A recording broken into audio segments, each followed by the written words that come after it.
Your emotions are not your friend. Let me say that again. Your emotions are not your friend. They are not some sacred inner voice guiding you toward truth and happiness. They are biological reactions designed for a world that no longer exists. A world where immediate emotional responses meant the difference between life and death. But in today's world, your emotional reactions are sabotaging your success, destroying your relationships, and keeping you trapped in cycles of regret and failure. Every single day, you make decisions based on how you feel in the moment. You get triggered by a comment and fire back with something you'll regret. You feel overwhelmed and quit on your goals. You get anxious about a presentation and avoid the opportunity that could change your career. You let anger control your words and destroy relationships that took years to build. You are being controlled by chemical reactions in your brain, and you don't even realize it. But here's what the top 1% of high achievers know that you don't. They have learned the most powerful skill in human existence, the ability to not react, the ability to feel the emotion, acknowledge it, and then choose their response based on logic, strategy, and long-term thinking, instead of the primitive impulses screaming in their heads.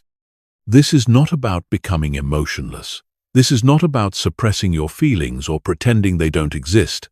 This is about taking back control of your life by mastering the space between stimulus and response, the space where your power lives, the space where your future is determined.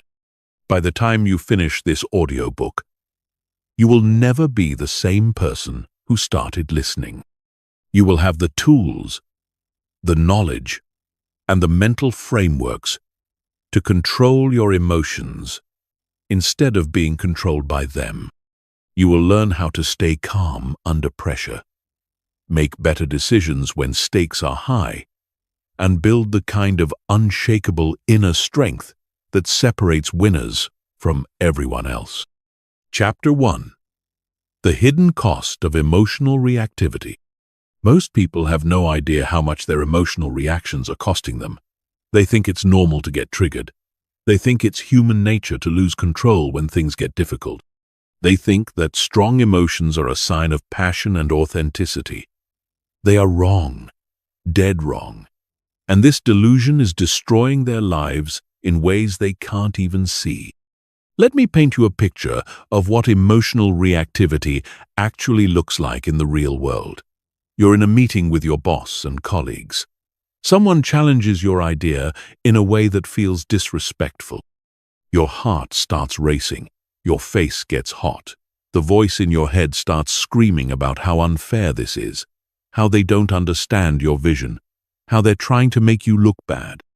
And before you know it, you're defending yourself with an edge in your voice that makes everyone in the room uncomfortable. You've just damaged your professional reputation over a 60-second emotional reaction.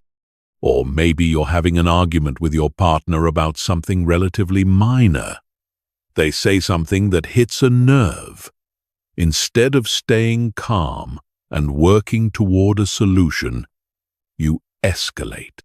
You bring up past grievances. You say things designed to hurt them because you're hurting. 10 minutes later, you've turned a small disagreement into a relationship-threatening fight that will take days to recover from. All because you couldn't control your initial emotional reaction. Here's the brutal truth that no one wants to face. Every time you react emotionally instead of responding thoughtfully, you are training your brain to be weaker. You are reinforcing neural pathways that make you more likely to lose control the next time. You are literally rewiring your brain for failure, for conflict, for regret. And the worst part is that you're doing it voluntarily. The science is clear on this. Every emotional reaction triggers the release of stress hormones like cortisol and adrenaline. These chemicals flood your system, cloud your judgment, and make it impossible to think clearly.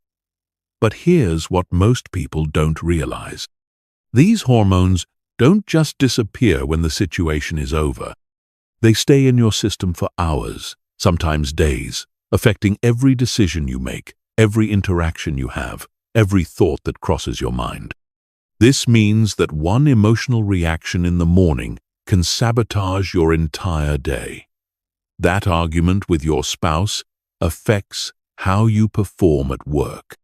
That stressful email triggers a cascade of poor decisions that ripple through your entire week.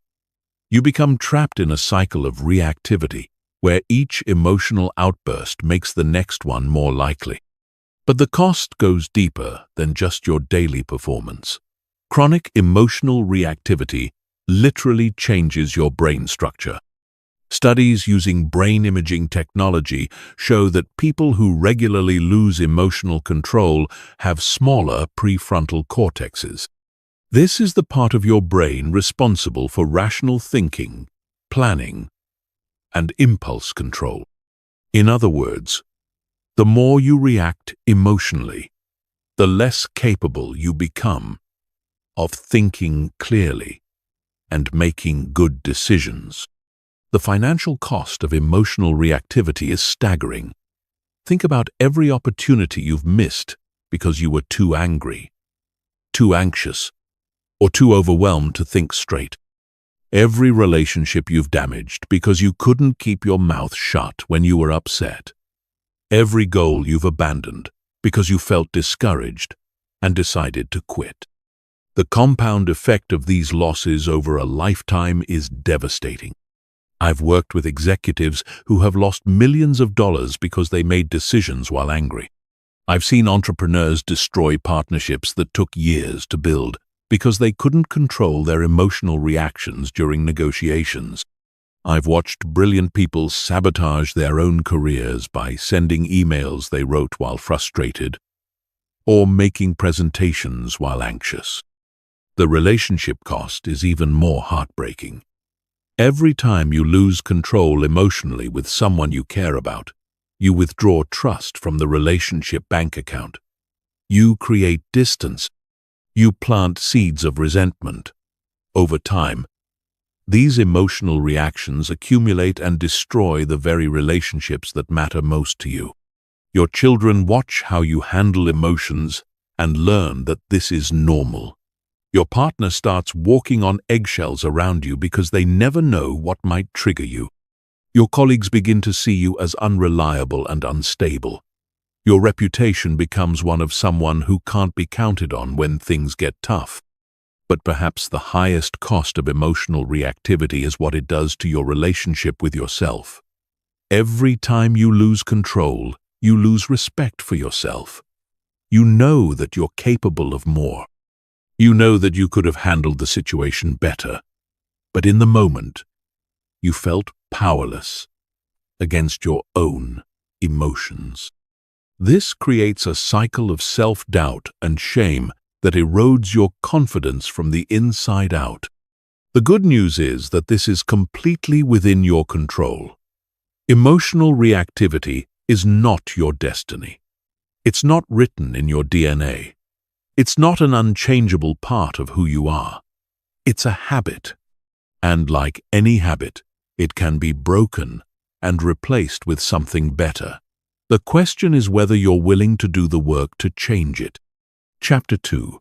Why your brain is wired to sabotage you.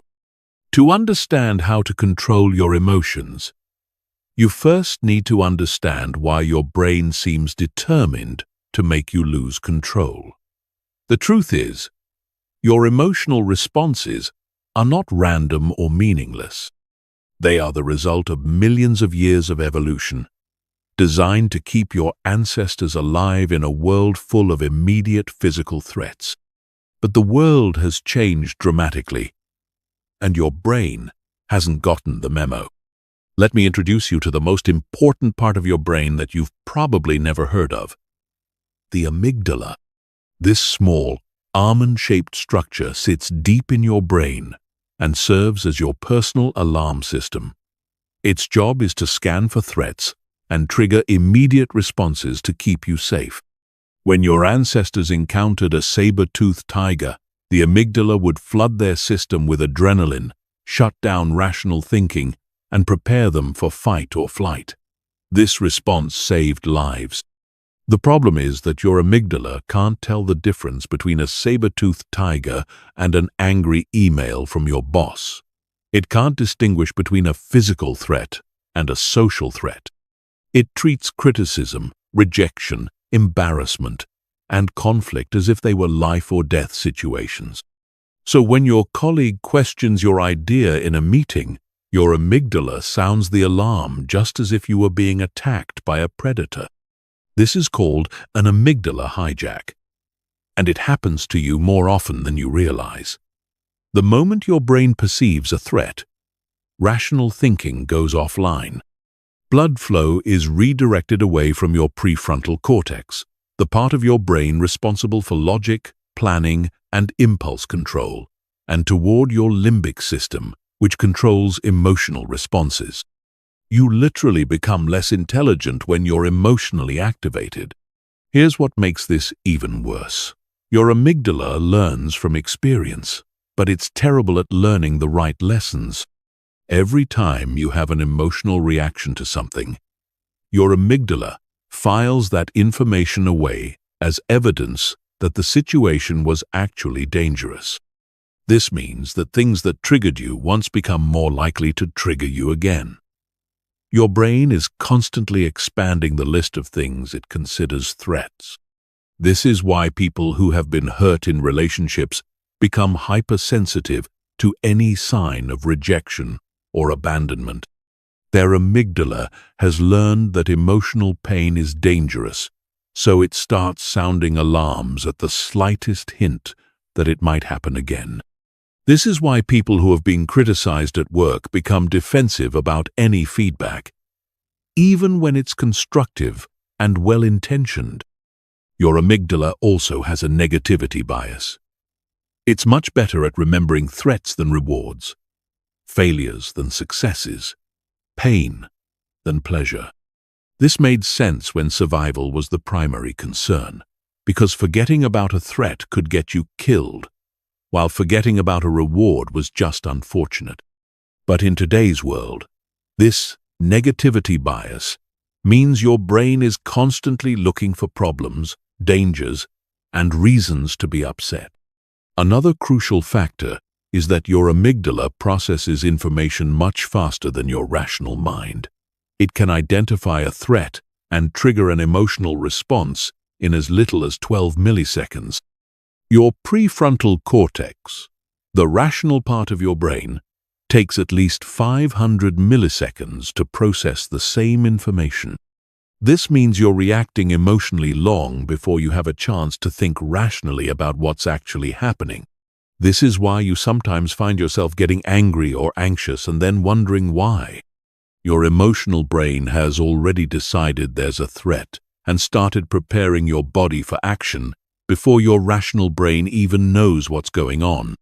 By the time you're consciously aware of feeling angry, your heart is already racing, your muscles are tense, and stress hormones are flooding your system. The modern world makes this problem even worse, because we're constantly exposed to low-level stressors that keep our amygdala on high alert. Social media notifications, news headlines designed to trigger fear and outrage, work emails that demand immediate responses, traffic jams, financial pressures, relationship conflicts. Your brain is bombarded with signals that something might be wrong, which keeps your emotional alarm system in a constant state of activation. This chronic state of alert has serious consequences for your ability to think clearly and make good decisions.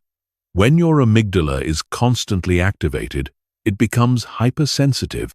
Things that wouldn't normally bother you start to feel overwhelming.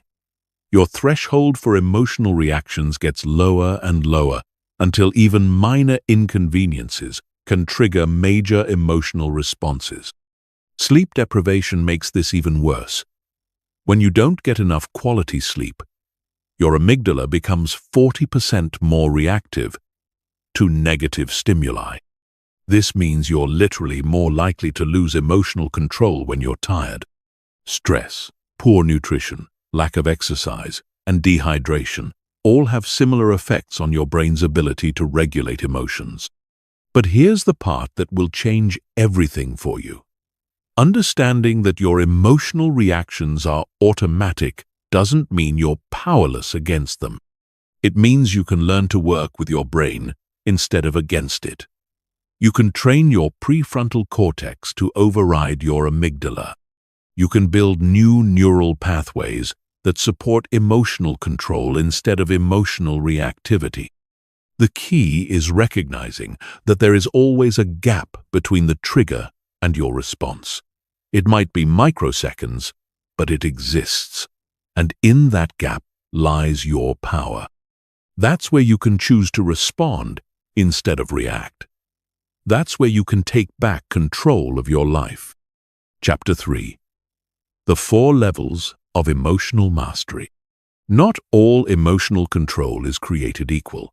Most people think that managing emotions is a simple on-off switch. Either you're in control or you're not. Either you're calm or you're reactive. This black and white thinking is exactly why most people never develop real emotional mastery.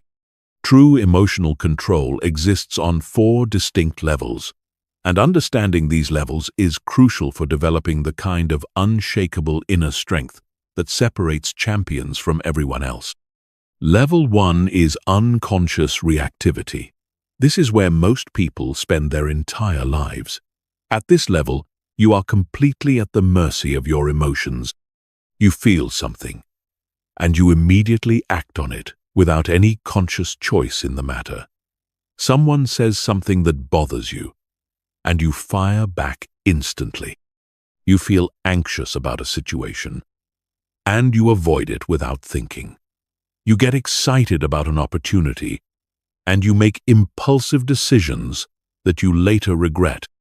People at level 1 don't even realize they have a choice in how they respond to their emotions. They believe that their feelings are facts, that their emotional reactions are justified, and that other people are responsible for how they feel. They say things like, "You made me angry," or "I can't help the way I feel," or "I was just being honest about my emotions." They have zero awareness of the gap between stimulus and response. The problem with level 1 is that it makes you completely unpredictable and unreliable. People never know which version of you they're going to get. You might be calm and reasonable one day and explosive the next, depending on your mood, your stress level, and what's happening in your life. This unpredictability destroys trust in relationships and makes it impossible for others to count on you when things get difficult. Level 2 is conscious reactivity. This is where you become aware that you're having an emotional reaction, but you choose to act on it anyway.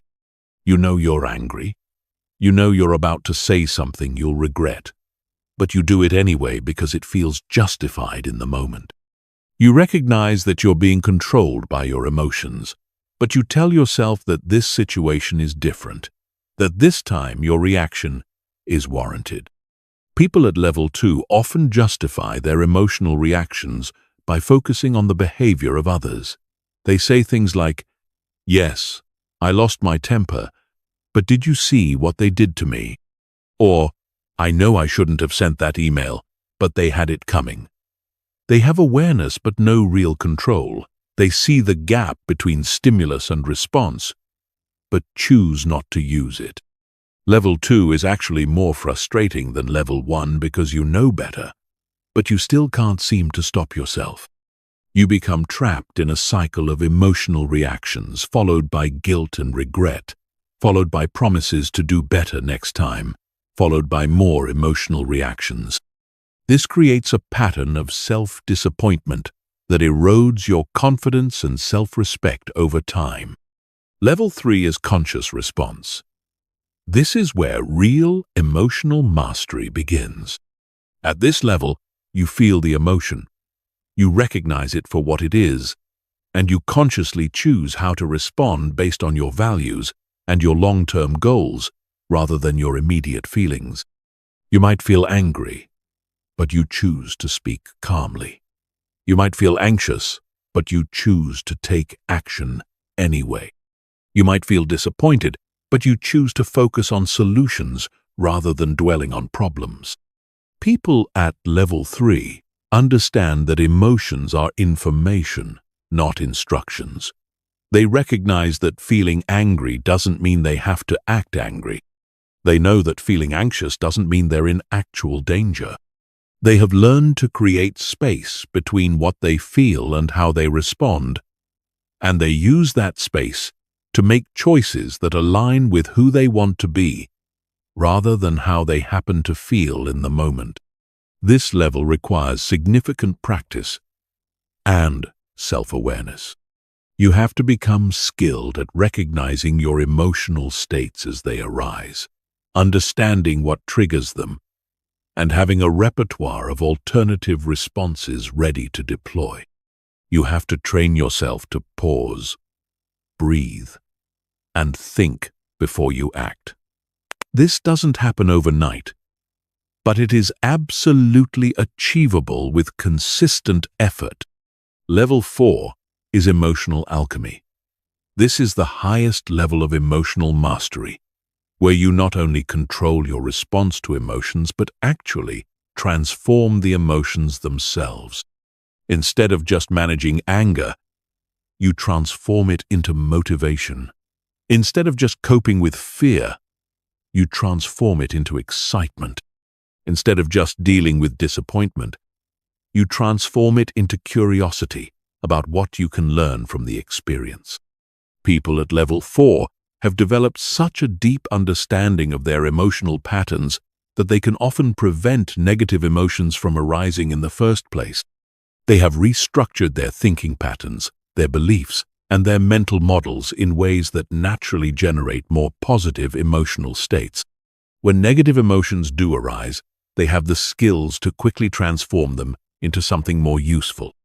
This level is not about positive thinking or pretending that negative emotions don't exist. It's about developing such mastery over your internal state that you can consciously choose what to feel in any given situation. You become the director of your own emotional experience rather than just an actor reading from a script you didn't write. The journey from level 1 to level 4 doesn't happen in a straight line.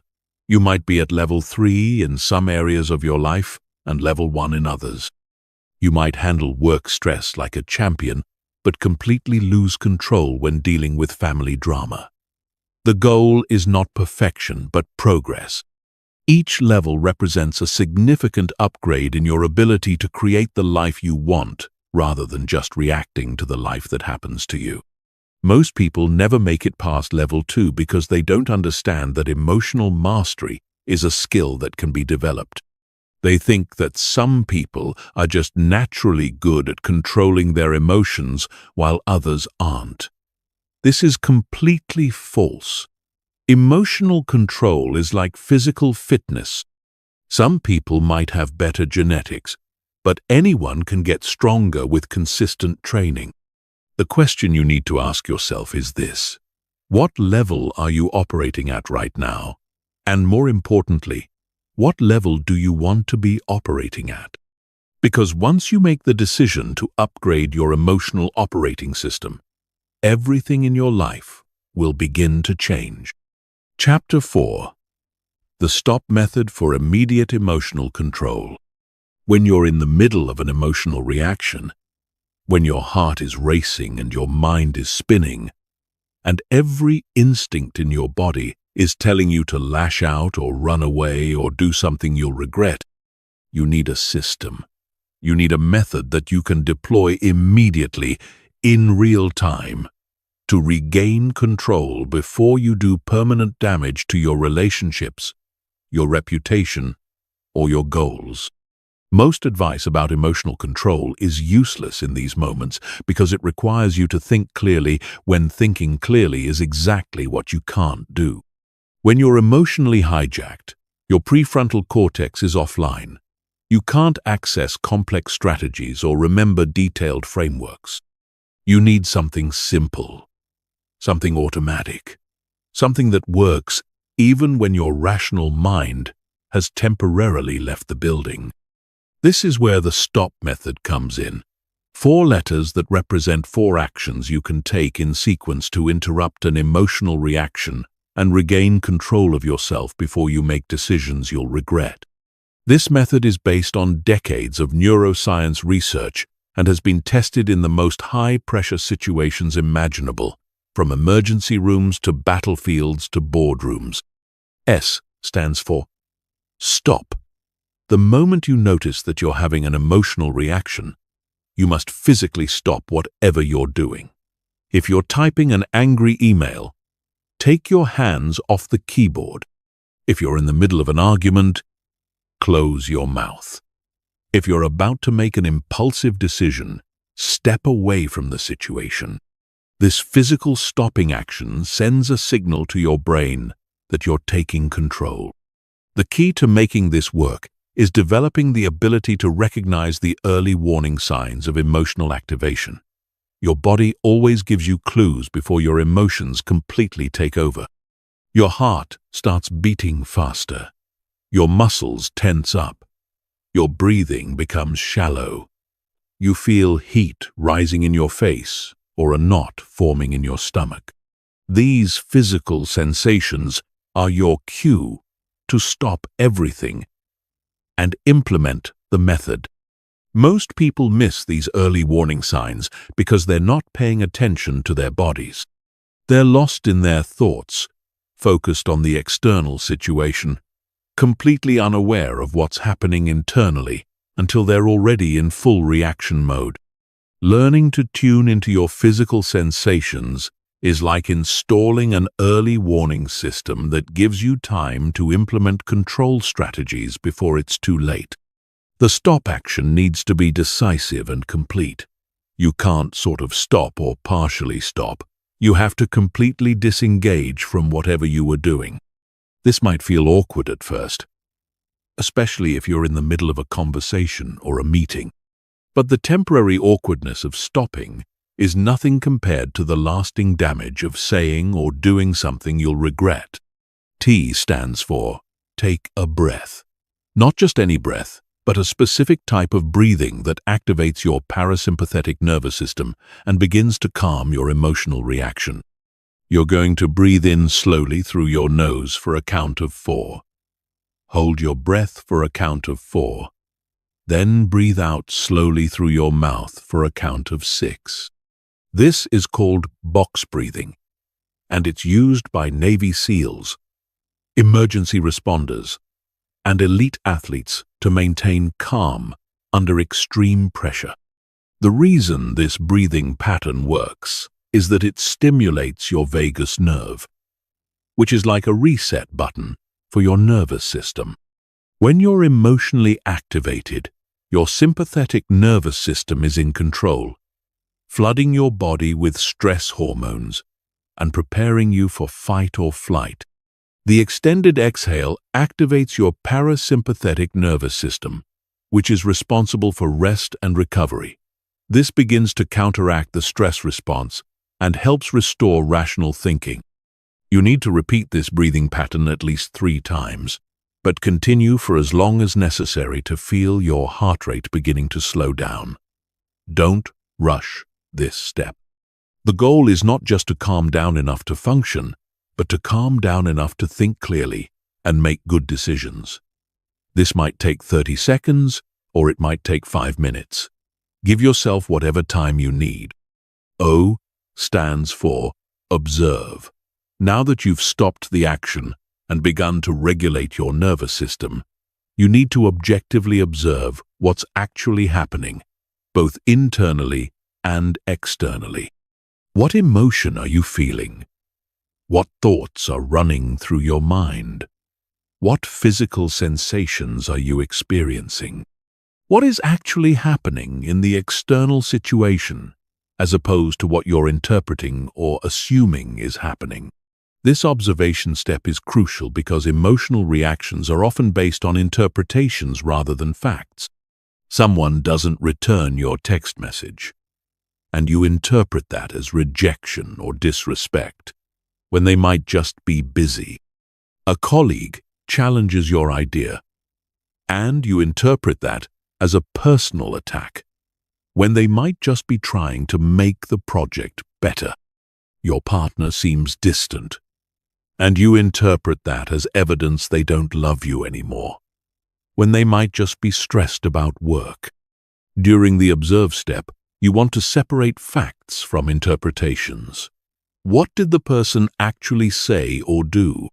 What evidence do you have for the story you're telling yourself about their motivations or intentions? What other explanations might exist for their behavior? This process of objective observation helps you see the situation more clearly and often reveals that your emotional reaction was based on assumptions rather than reality. You also want to observe your own internal state with curiosity rather than judgment. Don't beat yourself up for having an emotional reaction. Don't tell yourself you shouldn't feel the way you feel.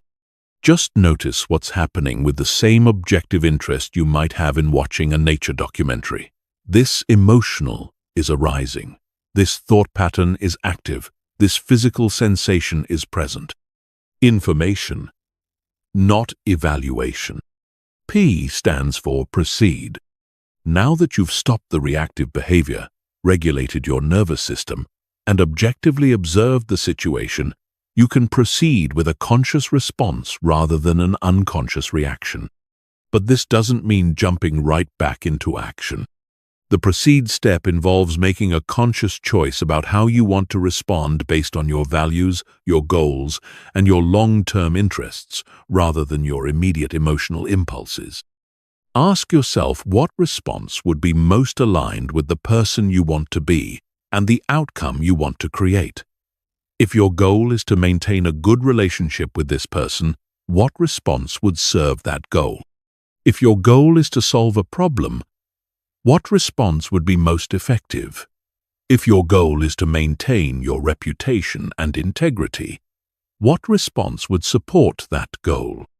Sometimes the best choice in the proceed step is to not respond at all, at least not immediately. You might decide that you need more information before you can respond effectively. You might realize that you're still too emotionally activated to respond in a way that aligns with your values. You might determine that the situation doesn't actually require a response from you at all. Other times, the proceed step might involve having a conversation, but approaching it differently than you would have if you had reacted immediately. Instead of defending yourself, you might ask questions to better understand the other person's perspective. Instead of making accusations, you might express how you interpreted their words or actions and ask for clarification. The stop method becomes more powerful the more you practice it. At first, you might only remember to use it after you've already reacted emotionally. That's normal and still valuable because it helps you develop awareness of your patterns. Gradually, you'll start to catch yourself earlier in the process, maybe after you've started to react but before you've done serious damage. Eventually, you'll be able to implement the method as soon as you notice the early warning signs of emotional activation. The goal is not to never have emotional reactions. The goal is to never let those reactions control your behavior in ways that work against your best interests. The stop method gives you the tools to create space between stimulus and response. And in that space lies your power to create the life you want rather than just reacting to the life that happens to you. Chapter 5. Advanced Techniques for Emotional Regulation. Once you've mastered the stop method and can reliably catch yourself before emotional reactions spiral out of control, you're ready for the advanced techniques that separate true masters of emotional regulation from people who just have basic impulse control. These techniques go beyond damage control and move into the realm of emotional optimization, where you don't just manage your emotions but actually use them as tools for peak performance and enhanced decision-making. The first advanced technique is cognitive reframing. This is the ability to consciously change how you interpret a situation in order to change your emotional response to it. Most people think their emotions are caused by external events, but the truth is that emotions are caused by your interpretation of events. Change your interpretation, and you change your emotional experience. Let me give you a concrete example. Imagine you're giving a presentation, and you notice that several people in the audience are looking at their phones. Your initial interpretation might be that they're bored, that your presentation is terrible, that you're failing. This interpretation triggers feelings of anxiety, embarrassment, and self-doubt. But what if you reframed the situation? What if you interpreted their phone usage as evidence that they're so engaged with your ideas that they're taking notes or looking up related information? Suddenly, the same external situation triggers completely different emotions. The key to effective cognitive reframing is developing multiple plausible interpretations for any given situation. When something happens that triggers a negative emotional response, force yourself to come up with at least 3 alternative explanations for what's happening. One interpretation that's more positive than your initial reaction, one that's more negative, and one that's completely neutral. This exercise isn't about lying to yourself or engaging in positive thinking. It's about recognizing that your initial interpretation of events is often not the only possible interpretation, and it's usually not the most accurate one. Your brain has a tendency to jump to conclusions based on incomplete information, past experiences, and cognitive biases. Reframing forces you to consider other possibilities and choose the interpretation that's most useful for your goals and well-being. The second advanced technique is emotional labeling. This involves becoming extremely precise about identifying and naming your emotional states. Most people have a very limited emotional vocabulary. They know they feel good or bad, happy or sad, but they can't distinguish between frustration and disappointment, between anxiety and excitement, between anger and hurt. This lack of precision makes it much harder to regulate your emotions because you can't manage what you can't clearly identify. It's like trying to fix a car engine when you can only describe the problem as, "It's not working right." The more specifically you can identify what you're feeling, the more specifically you can address it. Emotional labeling works by activating your prefrontal cortex and reducing activity in your amygdala. When you put a precise name to an emotion, you literally change your brain state in ways that make the emotion less overwhelming and more manageable. Research shows that people who regularly practice emotional labeling have better emotional regulation, lower stress levels, and improved decision-making abilities. To develop this skill, start by expanding your emotional vocabulary. Instead of just feeling bad, get specific. Are you feeling disappointed, frustrated, overwhelmed, anxious, angry, hurt, or something else entirely? Instead of feeling good, are you feeling satisfied, excited, proud, grateful, content, or energized? The more precise you can be, the more control you'll have over your internal state. The third advanced technique is somatic regulation. This involves using your body to regulate your emotions rather than trying to control your emotions with your mind alone. Your emotional state and your physical state are intimately connected through your nervous system. By consciously changing your physical state, you can directly influence your emotional state. Progressive muscle relaxation is one of the most effective somatic regulation techniques. Starting with your toes and working your way up to your head, systematically tense each muscle group for 5 seconds. Then, release the tension and notice the feeling of relaxation.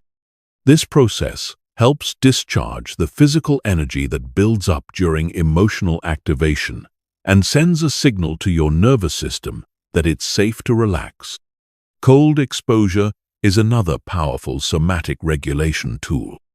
Taking a cold shower, splashing cold water on your face, or even holding ice cubes can activate your vagus nerve and quickly shift your nervous system from sympathetic activation to parasympathetic recovery.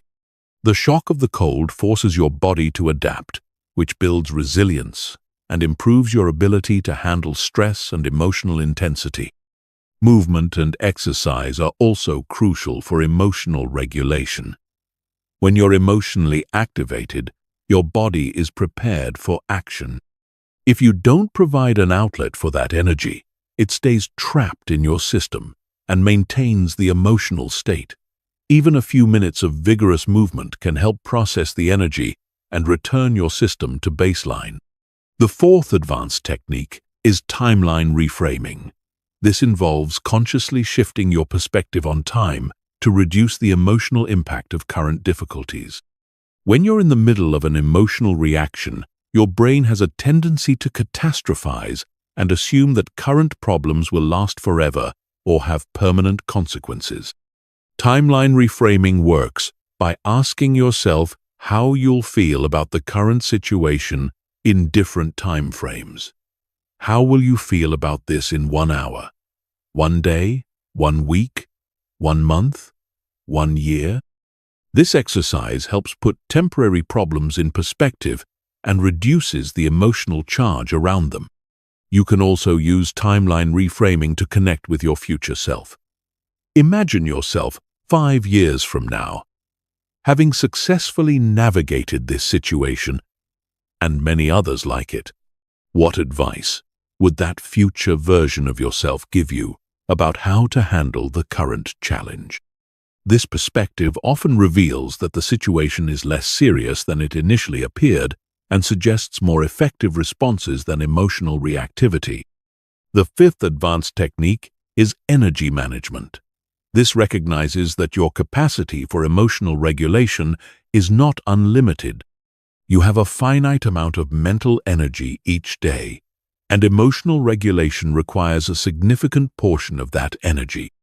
If you're constantly having to regulate intense emotions, you'll eventually experience decision fatigue and lose the ability to maintain control.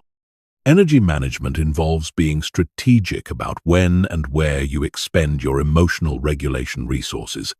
This might mean avoiding certain people or situations when you're already stressed or tired. It might mean scheduling difficult conversations for times when you're most mentally fresh. It might mean building recovery time into your day to restore your emotional regulation capacity. Sleep, nutrition, exercise, and stress management all play crucial roles in maintaining your emotional regulation energy. When you're sleep-deprived, hungry, sedentary, or chronically stressed, your capacity for emotional control is dramatically reduced. Taking care of your physical health is not separate from emotional mastery. It's an essential component of it. These advanced techniques require practice and patience to master. Don't try to implement all of them at once. Choose one or two that resonate most with you, and focus on developing competency with those before adding others to your toolkit. Remember, the goal is not to never feel difficult emotions, but to respond to those emotions in ways that align with your values and support your long-term goals.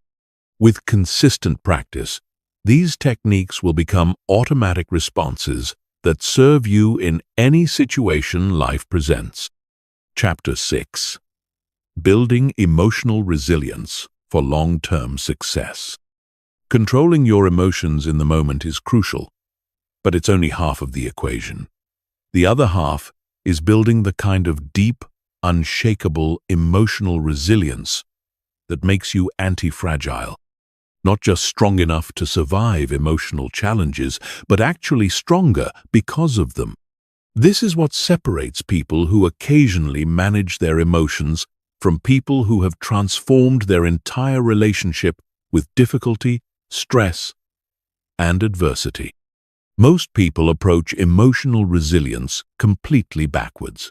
They wait until they're in crisis to try to develop coping skills. They wait until they're overwhelmed to try to build stress management techniques. They wait until they're burned out to try to create better boundaries. This is like waiting until you're drowning to learn how to swim. By the time you need the skills, it's too late to develop them effectively. True emotional resilience is built during calm periods, not during storms.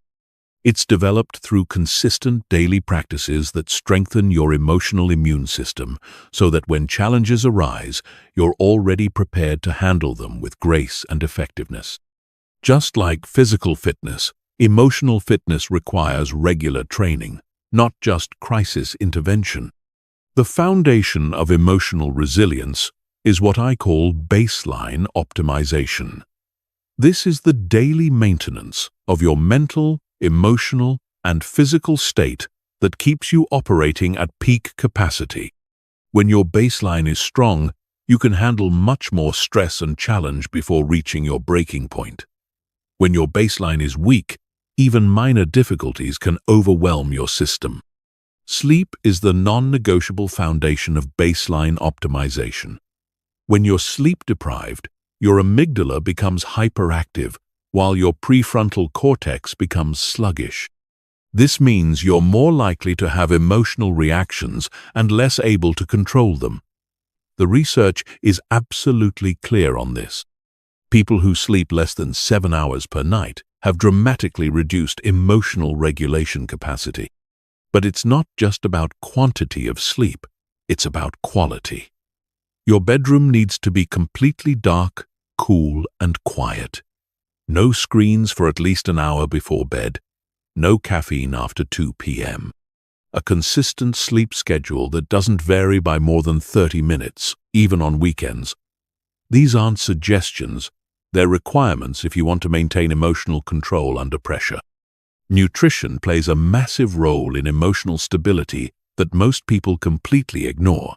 Your brain runs on glucose, and when your blood sugar is unstable, so are your emotions. Skipping meals, eating processed foods, consuming too much caffeine, and drinking alcohol all create biochemical conditions that make emotional regulation much more difficult. The solution is not complex, but it requires discipline. Eat protein with every meal to stabilize blood sugar. Consume omega-3 fatty acids to support brain health. Stay hydrated throughout the day. Avoid foods that cause inflammation, which includes most processed foods, excessive sugar, and foods you're sensitive to. Your emotional state is directly connected to your nutritional state, whether you realize it or not. Physical exercise is not optional for emotional resilience. When you exercise regularly, you increase production of brain-derived neurotrophic factor, which literally grows new brain cells and strengthens neural connections. You also increase production of neurotransmitters like serotonin and dopamine, which regulate mood and motivation. Perhaps most importantly, exercise provides a controlled stress that builds your capacity to handle uncontrolled stress. But the type of exercise matters. You need both cardiovascular exercise to build stress tolerance and strength training, to build physical confidence and mental toughness. You also need some form of movement that challenges your coordination and focus, like martial arts, dance, or sports. This builds the mind-body connection that's essential for emotional regulation. The second pillar of emotional resilience is cognitive flexibility. This is your ability to see situations from multiple perspectives, generate creative solutions to problems, and adapt your thinking when circumstances change. People with low cognitive flexibility get stuck in rigid thought patterns that amplify emotional reactions. People with high cognitive flexibility can find opportunity in adversity and maintain emotional equilibrium, even when things don't go according to plan. One of the most powerful ways to build cognitive flexibility is through regular exposure to different perspectives and ideas. Read books by authors who disagree with your worldview. Engage in conversations with people who have different backgrounds and beliefs. Travel to places that challenge your assumptions about how life works. The goal is not to abandon your values, but to expand your mental models and increase your ability to see situations from multiple angles. Another crucial component of cognitive flexibility is developing comfort with uncertainty and ambiguity. Most emotional reactions are triggered by situations that feel uncertain or out of control. If you can learn to be comfortable with not knowing exactly how things will turn out, you'll be much less likely to have emotional reactions when life doesn't go according to plan. Practice making decisions with incomplete information. Set goals without knowing exactly how you'll achieve them. Engage in activities that have uncertain outcomes. The more comfortable you become with uncertainty, the more emotionally stable you'll be when facing unknown challenges. The third pillar of emotional resilience is meaning-making. People who have a clear sense of purpose and meaning in their lives are much more resilient in the face of adversity. When you know why you're doing something, when you can connect your current struggles to a larger purpose, it becomes much easier to maintain emotional control when things get difficult. This doesn't require having a grand mission to save the world. It can be as simple as being a good parent, building a successful business, or making a positive contribution to your community. The key is that your goals and activities need to be connected to something larger than immediate comfort or pleasure. Regularly reflecting on your values and priorities helps maintain this sense of meaning. What do you stand for? What kind of person do you want to be? What kind of impact do you want to have? When you're clear on these questions, it becomes much easier to choose long-term thinking over short-term emotional reactions. The fourth pillar of emotional resilience is social connection. Humans are social creatures, and isolation makes emotional regulation much more difficult. Having strong, supportive relationships provides both emotional resources during difficult times and accountability that helps you maintain high standards for your behavior. But not all relationships contribute to emotional resilience. Relationships with people who are constantly dramatic, negative, or emotionally volatile will drain your emotional energy and make it harder for you to maintain control. You need relationships with people who model emotional maturity and who bring out the best in you rather than triggering your worst impulses. This means being intentional about who you spend time with. Minimize contact with people who consistently create chaos and drama in their lives. Invest more time and energy in relationships with people who are growing, learning, and working to become better versions of themselves. Your emotional state is heavily influenced by the emotional states of the people around you. The fifth pillar of emotional resilience is what I call strategic stress exposure. Just like your muscles need progressive overload to grow stronger, your emotional regulation system needs controlled challenges to develop greater capacity. If you only practice emotional control during easy times, you won't have the strength to maintain it during difficult times. This means intentionally putting yourself in situations that are slightly outside your comfort zone on a regular basis. Take on projects that are challenging but achievable. Have difficult conversations that you've been avoiding. Set goals that require you to grow beyond your current capabilities. The key is to choose your challenges rather than letting life choose them for you. Cold exposure, public speaking, martial arts training, endurance sports, and meditation retreats are all excellent forms of strategic stress exposure. They put you in controlled situations where you have to manage discomfort, uncertainty, and challenge while maintaining composure and focus. The final pillar of emotional resilience is recovery and restoration. Your emotional regulation system, like any high-performance system, needs regular maintenance and recovery. If you're constantly pushing without taking time to restore your energy, you'll eventually burn out and lose the ability to maintain emotional control. This means building regular recovery practices into your daily and weekly routine. Daily meditation or mindfulness practice. Weekly time in nature without technology. Monthly periods of complete disconnection from work and social media. Annual retreats or vacations that allow for deep rest and reflection. Recovery is not a luxury or a reward for hard work. It's a requirement for sustained high performance. Without adequate recovery, your emotional regulation capacity will gradually decline, and you'll find yourself becoming more reactive, more irritable, and less able to handle the normal challenges of life. Building emotional resilience is a long-term project that requires patience and consistency. You can't develop it overnight, but you also can't afford to wait until you need it to start building it. The time to strengthen your emotional foundation is now, while you're relatively calm and stable.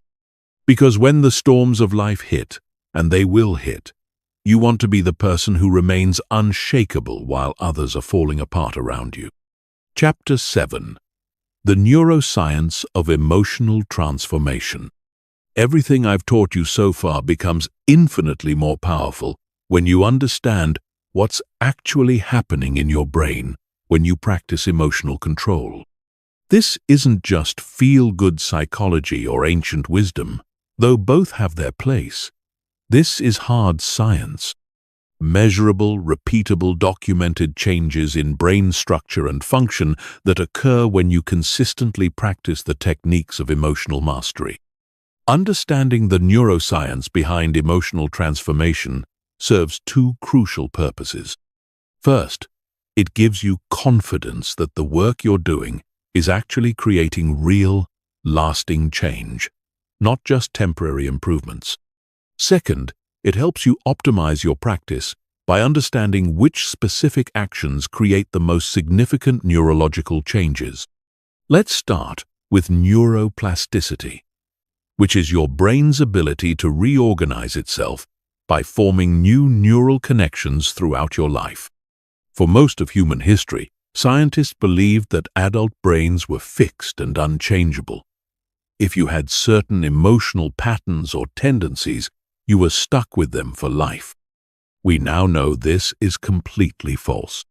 Your brain is constantly rewiring itself based on your thoughts, emotions, and behaviors.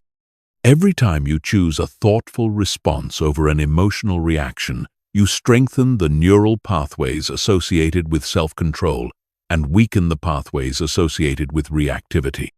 Every time you practice the stop method, you're literally building new brain circuitry that makes emotional control easier and more automatic. The key insight is that your brain doesn't distinguish between what you're thinking about and what you're actually experiencing. When you mentally rehearse staying calm under pressure, your brain creates the same neural connections as if you had actually stayed calm under pressure. This means you can accelerate your emotional development by regularly visualizing yourself handling challenging situations with grace and composure. The most dramatic neuroplastic changes occur in the prefrontal cortex, which is your brain's executive center. This region is responsible for planning, decision-making, impulse control, and emotional regulation. People who regularly practice emotional control techniques show increased gray matter density in this area, meaning they literally have more brain tissue dedicated to rational thinking and self-control. Meanwhile, the amygdala, your brain's alarm system, actually shrinks in people who practice emotional regulation. This doesn't mean you become emotionless.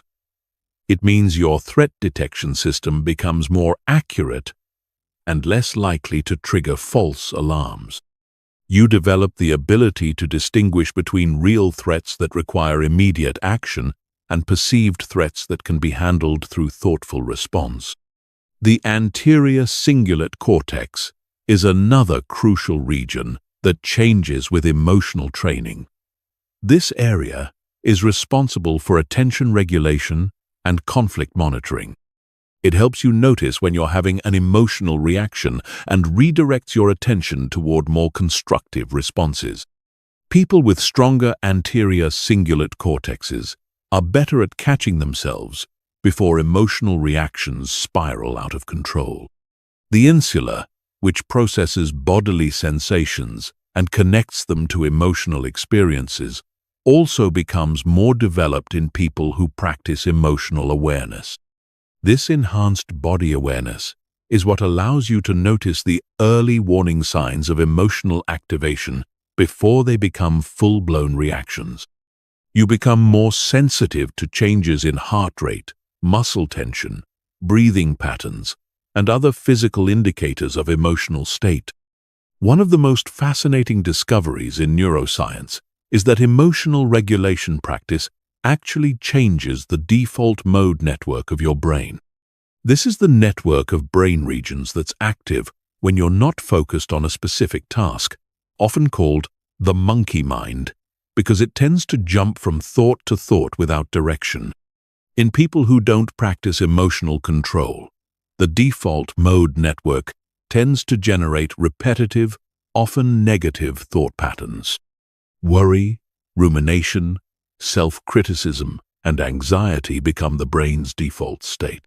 But in people who regularly practice emotional regulation techniques, the default mode network becomes quieter and more peaceful. Their baseline state becomes calm and centered, rather than agitated and reactive. The neurotransmitter systems in your brain also undergo significant changes with emotional training. Serotonin, which regulates mood and social behavior, increases with regular practice of emotional control techniques. Dopamine, which governs motivation and reward, becomes more stable and less dependent on external validation. GABA, your brain's primary inhibitory neurotransmitter, increases, which helps reduce anxiety and promote feelings of calm. Perhaps most importantly, the stress hormone cortisol becomes much better regulated in people who practice emotional control. Chronic elevated cortisol destroys brain cells, impairs memory, weakens the immune system, and creates a cascade of health problems. People who master their emotional responses show lower baseline cortisol levels and faster cortisol recovery after stressful events. Mirror neurons add another fascinating dimension to emotional neuroscience. These are brain cells that fire both when you perform an action and when you observe someone else performing the same action.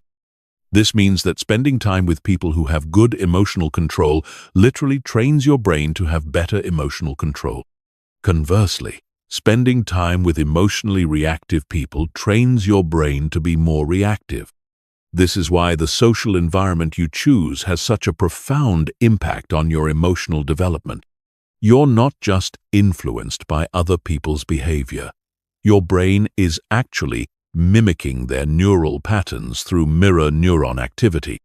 Choose your social environment carefully because it's shaping your brain whether you realize it or not.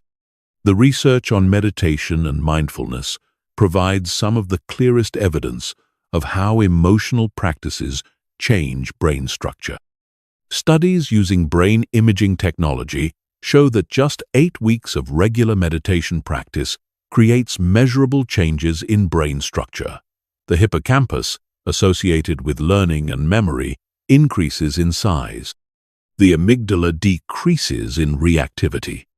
The prefrontal cortex becomes more active and better connected to other brain regions. But you don't need to become a meditation master to benefit from these neuroplastic changes. Any consistent practice that involves observing your thoughts and emotions without immediately reacting to them will create similar brain changes. The key factors are consistency, attention, and non-reactive awareness. Breathing exercises create particularly rapid neurological changes because the vagus nerve, which connects your brain to your body's relaxation response, can be directly influenced through conscious breathing patterns. The box breathing technique I taught you earlier literally activates your parasympathetic nervous system within seconds, creating immediate neurological changes that promote calm and clear thinking. Progressive muscle relaxation works by strengthening the connection between your prefrontal cortex and your motor cortex. When you consciously tense and release muscle groups, you're practicing voluntary control over your body's stress response system. This builds neural pathways that make it easier to consciously relax when you're emotionally activated. The cognitive reframing techniques I discussed earlier work by strengthening connections between your prefrontal cortex and your limbic system. Every time you consciously choose a different interpretation of events, you're building neural highways that make optimistic, solution-focused thinking more automatic and pessimistic, problem-focused thinking less automatic. Understanding these neurological mechanisms can help you stay motivated during difficult periods of your emotional development. When you're struggling to control your reactions, when old patterns seem to be reasserting themselves, when progress feels slow or non-existent, remember that your brain is literally rewiring itself at the cellular level. Changes that feel invisible from the inside are creating measurable transformations in your neural architecture. The timeline for neuroplastic changes varies depending on the specific technique and the consistency of practice, but most people begin to notice differences in their emotional reactivity within 2 to 4 weeks of regular practice. Significant structural changes in brain gray matter typically occur within 8 to 12 weeks. Complete transformation of emotional patterns usually takes 6 months to 2 years of consistent practice. This is both encouraging and sobering. Encouraging because it means that lasting change is absolutely possible and backed by hard science. Sobering because it means there are no shortcuts or quick fixes. Emotional mastery requires the same kind of patient, consistent training as physical fitness or musical skill. But here's what makes it all worthwhile. Once these neural changes become established, they tend to be permanent. Unlike temporary behavior modifications that require constant effort to maintain, neuroplastic changes create new baseline patterns that become your brain's default mode of operation. The person who struggles to control their emotions becomes the person who naturally responds with wisdom and composure. The neuroscience of emotional transformation proves that you are not stuck with the emotional patterns you developed in childhood or the reactive tendencies that have characterized your adult life. Your brain is plastic, adaptable, and constantly changing based on how you use it. Every moment of emotional control practice is an investment in the literal rewiring of your neural circuitry for greater peace, effectiveness, and life satisfaction. Chapter 8. Mastering Emotional Control in High-Pressure Situations. Everything you've learned so far gets tested when the stakes are high and the pressure is intense. It's one thing to practice emotional control during your morning meditation or when you're having a minor disagreement with a coworker. It's entirely different when you're facing a crisis that could destroy your career, end your relationship, or threaten everything you've worked to build. High-pressure situations reveal who you really are beneath the surface, politeness and social conditioning. They strip away pretense and expose your true level of emotional mastery. Most people perform worse under pressure because they let the intensity of the situation overwhelm their rational thinking. But elite performers actually get better under pressure because they've trained specifically for these moments. The difference between people who crack under pressure and people who thrive under pressure is not talent, intelligence, or luck. It's preparation. Specifically, it's emotional preparation. When you've trained your nervous system to remain calm and your mind to think clearly during intense situations, pressure becomes an advantage rather than a liability. The first key to pressure performance is understanding that pressure is not external, it's internal. The situation itself is neutral. It only becomes pressurized when your mind interprets it as threatening or overwhelming. Two people can face identical circumstances and have completely different stress responses based on how they frame the situation in their minds. This means that controlling pressure starts with controlling your narrative about the situation. Instead of telling yourself, "This is terrible, everything is falling apart, I can't handle this," you need to reframe the situation in terms that support peak performance. This is challenging, but I have the skills to handle it. This is an opportunity to prove what I'm capable of. This is exactly the kind of situation I've been training for. Elite athletes, emergency responders, and special forces operators all use this kind of reframing to maintain peak performance under extreme pressure. They don't pretend that dangerous or difficult situations aren't actually dangerous or difficult. They acknowledge the reality of the situation while choosing interpretations that enhance rather than diminish their performance. The second key to pressure performance is physiological preparation. Your body's stress response system needs to be trained to handle intense activation without becoming overwhelmed.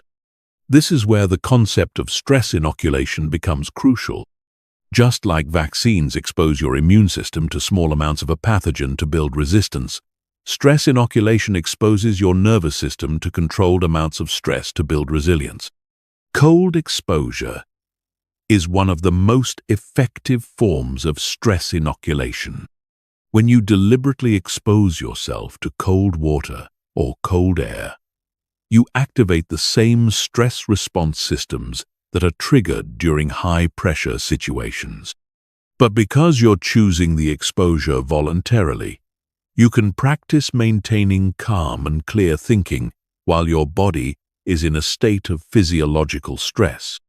The key is not just to endure the cold, but to practice specific emotional control techniques while exposed to it. Breathe slowly and deeply. Relax your muscles. Maintain positive self-talk. Keep your mind focused on the present moment rather than anticipating how much longer the exposure will last. These are exactly the same skills you need during high-pressure situations. High-intensity exercise serves a similar function. When you push yourself to your physical limits during workouts, you're training your ability to maintain mental discipline while your body is under extreme stress. The discomfort you feel during intense exercise is similar to the discomfort you feel during high-pressure situations. Learning to stay mentally tough during physical challenges translates directly to staying mentally tough during emotional challenges. The third key to pressure performance is attention management. Under pressure, your mind tends to scatter in multiple directions simultaneously. You start thinking about all the things that could go wrong, all the people who are watching, all the consequences of failure. This divided attention makes it impossible to perform at your best because peak performance requires complete focus on the task at hand. The solution is to develop what I call laser focus. This is the ability to concentrate all of your mental energy on the specific actions you need to take right now, in this moment, to handle the situation effectively. Everything else becomes irrelevant background noise that you acknowledge but don't engage with. Developing laser focus requires practice during low-pressure situations. Set a timer for 10 minutes and choose a single task to focus on completely. Every time your mind wanders to something else, gently bring your attention back to the task. Start with simple tasks like reading a book or doing basic math problems, then gradually increase the complexity and add distractions. During high-pressure situations, use the same technique. Identify the most important action you need to take right now and focus completely on that action. Don't think about the next 10 steps, just focus on the immediate next step. Don't think about all the people who are depending on you. Just focus on the specific task in front of you. The fourth key to pressure performance is emotional granularity. Most people experience pressure as a generic feeling of stress or anxiety. But stress and anxiety are umbrella terms that cover many different specific emotions. The more precisely you can identify what you're actually feeling, the more effectively you can address it. Are you feeling anxious about the outcome? Or are you feeling excited about the challenge? Are you feeling overwhelmed by the complexity of the situation? Or are you feeling focused by the clarity of what needs to be done? Are you feeling afraid of failure? Or are you feeling motivated to succeed? The physiological sensations might be similar, but the meanings and the appropriate responses are very different. Practice emotional labeling during calm periods so that you can access this skill during intense periods. Keep an emotion journal where you identify specific emotions you experience throughout the day. Learn the difference between frustration and disappointment, between anxiety and excitement, between anger and hurt. The more nuanced your emotional vocabulary becomes, the more precisely you can regulate your emotional state. The fifth key to pressure performance is process focus versus outcome focus. Under pressure, most people become obsessed with results. They think constantly about whether they're going to succeed or fail, what other people will think, what the consequences will be. This outcome focus creates additional pressure and divides attention away from the actions that actually determine the outcome. Elite performers focus on process rather than outcomes. They concentrate on executing the specific skills and strategies they've trained, trusting that good processes will lead to good outcomes. A surgeon focuses on making precise incisions, not on whether the patient will survive. A pilot focuses on following proper procedures, not on whether the plane will crash. A negotiator focuses on asking good questions and listening carefully, not on whether they'll get the deal. This process focus is liberating because it puts you in control of what you can actually control. You can't directly control outcomes, which always depend partly on factors outside your influence. But you can control your effort, your attention, your technique, and your attitude. When you focus on these controllable factors, pressure decreases and performance improves. The sixth key to pressure performance is contingency planning. One of the reasons high-pressure situations feel so overwhelming is that they often involve unexpected developments that we haven't prepared for. When you don't know how you'll respond if things go wrong, the uncertainty itself becomes a source of additional pressure. Elite performers reduce this uncertainty by thinking through multiple scenarios in advance and developing specific plans for each possibility. They ask themselves, what will I do if this happens? What about if that happens? How will I respond if everything goes wrong? This mental rehearsal builds confidence and reduces the cognitive load during actual high-pressure situations. But contingency planning has to be balanced with present-moment focus. You want to have plans ready for different scenarios, but once you're in the situation, You need to focus on executing your current plan rather than constantly second-guessing and revising. The time for planning is before the pressure situation, not during it. The final key to pressure performance is recovery and reflection. High-pressure situations take a significant toll on your mental and emotional resources, even when you handle them well. If you don't deliberately recover and process the experience, you'll gradually become more vulnerable to pressure rather than more resilient. After any high-pressure situation, take time to deliberately decompress. Use breathing exercises, physical movement, or relaxation techniques to help your nervous system return to baseline. Avoid making major decisions or engaging in additional stressful activities until you've had time to recover. Then, once you've recovered, reflect on the experience with curiosity rather than judgment. What worked well? What could you improve? What did you learn about yourself and your capabilities? How can you apply these lessons to future high-pressure situations? This reflection process helps consolidate the learning and builds confidence for handling similar situations in the future. Remember, pressure is a privilege. It means you're in situations that matter, facing challenges that are worthy of your best effort. Most people spend their lives avoiding pressure and therefore never discover what they're truly capable of. When you learn to thrive under pressure, you gain access to opportunities and achievements that are impossible for people who crumble when the stakes are high. Chapter 9. Transforming negative emotions into fuel for success. Most people treat negative emotions like toxic waste that needs to be disposed of as quickly as possible. They try to suppress anger, avoid sadness, eliminate fear, and escape frustration. This approach is not only ineffective, it's counterproductive. Negative emotions contain enormous amounts of energy and information that, when properly harnessed, can become rocket fuel for achieving your most ambitious goals. The problem is not that you experience negative emotions. The problem is that you don't know how to transform them into something useful. You let them drain your energy instead of directing that energy toward productive action. You let them cloud your judgment instead of using them to clarify your priorities. You let them paralyze you instead of using them to motivate breakthrough performance. Every negative emotion you experience is your psyche's way of communicating important information about your situation, your values, and your goals.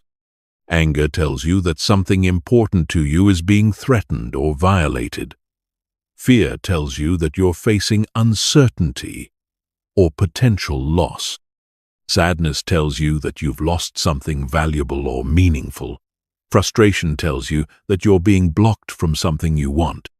Instead of trying to make these emotions go away, you need to learn how to decode their messages and channel their energy in productive directions. This is the difference between emotional suppression, which weakens you, and emotional alchemy, which strengthens you. Let's start with anger, which is perhaps the most misunderstood and mismanaged emotion. Most people either explode with anger, destroying relationships and creating regret, or they suppress anger, letting it build up until it explodes anyway, or turns into resentment and bitterness. Both approaches waste the enormous energy that anger contains. Anger is your psyche's emergency response to perceived injustice or threat. It floods your system with energy and focus to help you fight back against whatever is attacking you or what you value. This energy can be destructive when directed at other people through blame, criticism, or aggression. But it can be incredibly productive when directed towards solving problems, overcoming obstacles, and creating positive change. The key to transforming anger is to separate the energy from the target. Instead of directing your anger at the person or situation that triggered it, Redirect that energy toward constructive action. Use the focus and determination that anger provides to work harder on your goals, to solve problems more aggressively, to push through obstacles that would normally stop you. Some of the greatest achievements in human history have been fueled by transformed anger. Entrepreneurs who built billion-dollar companies because they were angry about problems that weren't being solved. Athletes who dominated their sports because they were angry about being underestimated. Activists who changed the world because they were angry about injustice. The emotion that destroys most people became the driving force for extraordinary success. Fear is another emotion that most people handle completely wrong. They try to eliminate fear, or they let fear paralyze them into inaction. But fear contains crucial information about what matters most to you. You only feel afraid about losing things that are valuable to you, or failing at things that are important to you. Fear is your internal guidance system pointing you toward what you need to protect or pursue. The goal is not to eliminate fear, but to dance with it. Acknowledge the fear, extract the information it's providing, then take action despite the fear. This is what courage actually is. Not the absence of fear, but intelligent action in the presence of fear. Every time you act courageously, you build confidence and reduce the grip that fear has on your life. Fear also serves as an excellent filtering mechanism for opportunities and goals. If something doesn't scare you at least a little bit, it's probably not challenging enough to be worth pursuing. The goals that frighten you are usually the ones with the highest potential for growth and achievement. Instead of avoiding these goals, let your fear guide you toward them. Sadness and disappointment are emotions that most people try to avoid at all costs, but they contain some of the most valuable information your psyche can provide. Sadness tells you what you truly value by showing you what hurts to lose. Disappointment tells you what you genuinely want by showing you what hurts not to achieve. Most people experience sadness and disappointment as pure loss, but they're actually clarifying experiences. They help you distinguish between what you think you want and what you actually want, between what others expect you to value and what you authentically value. This clarity is invaluable for making better decisions about how to invest your time, energy, and resources. Sadness also creates empathy and connection with others who have experienced similar losses. Many of the most meaningful relationships and the most impactful contributions are born from shared experiences of sadness and recovery. Instead of viewing sadness as weakness, recognize it as a sign of your capacity to love deeply and care authentically. Frustration is perhaps the most commonly experienced negative emotion in modern life, and it's also the most commonly wasted. Frustration arises when there's a gap between where you are and where you want to be, between what's happening and what you want to happen. Most people let frustration drain their energy through complaining, blaming, or giving up. But frustration is actually a signal that you care deeply about improvement and progress. The energy of frustration can be transformed into determination and persistence. Instead of being frustrated by obstacles, become fascinated by them. Instead of being frustrated by setbacks, become more committed to finding solutions. Instead of being frustrated by other people's limitations, become more focused on developing your own capabilities. Frustration is also an excellent diagnostic tool for identifying areas where you need to develop new skills or strategies. If you keep getting frustrated by the same types of situations, it's usually because you're trying to solve new problems with old approaches. The frustration is telling you that it's time to upgrade your capabilities. Anxiety and worry are forward-looking emotions that most people experience as pure torture. But anxiety contains important planning information about potential challenges you need to prepare for. Instead of trying to eliminate anxiety, use it as a strategic planning tool. What specifically are you worried about? What would you need to do to address those concerns? How can you prepare for the challenges you're anticipating? The key is to transform vague anxiety into specific action plans. Most anxiety is caused by unclear threats and uncertain timelines. When you force yourself to get specific about what you're worried about and what you can do about it, anxiety often transforms into useful preparation. Worry becomes productive when it leads to preparation and counterproductive when it leads to rumination. The difference is action. Productive worry asks, "What can I do to prepare for this potential problem?"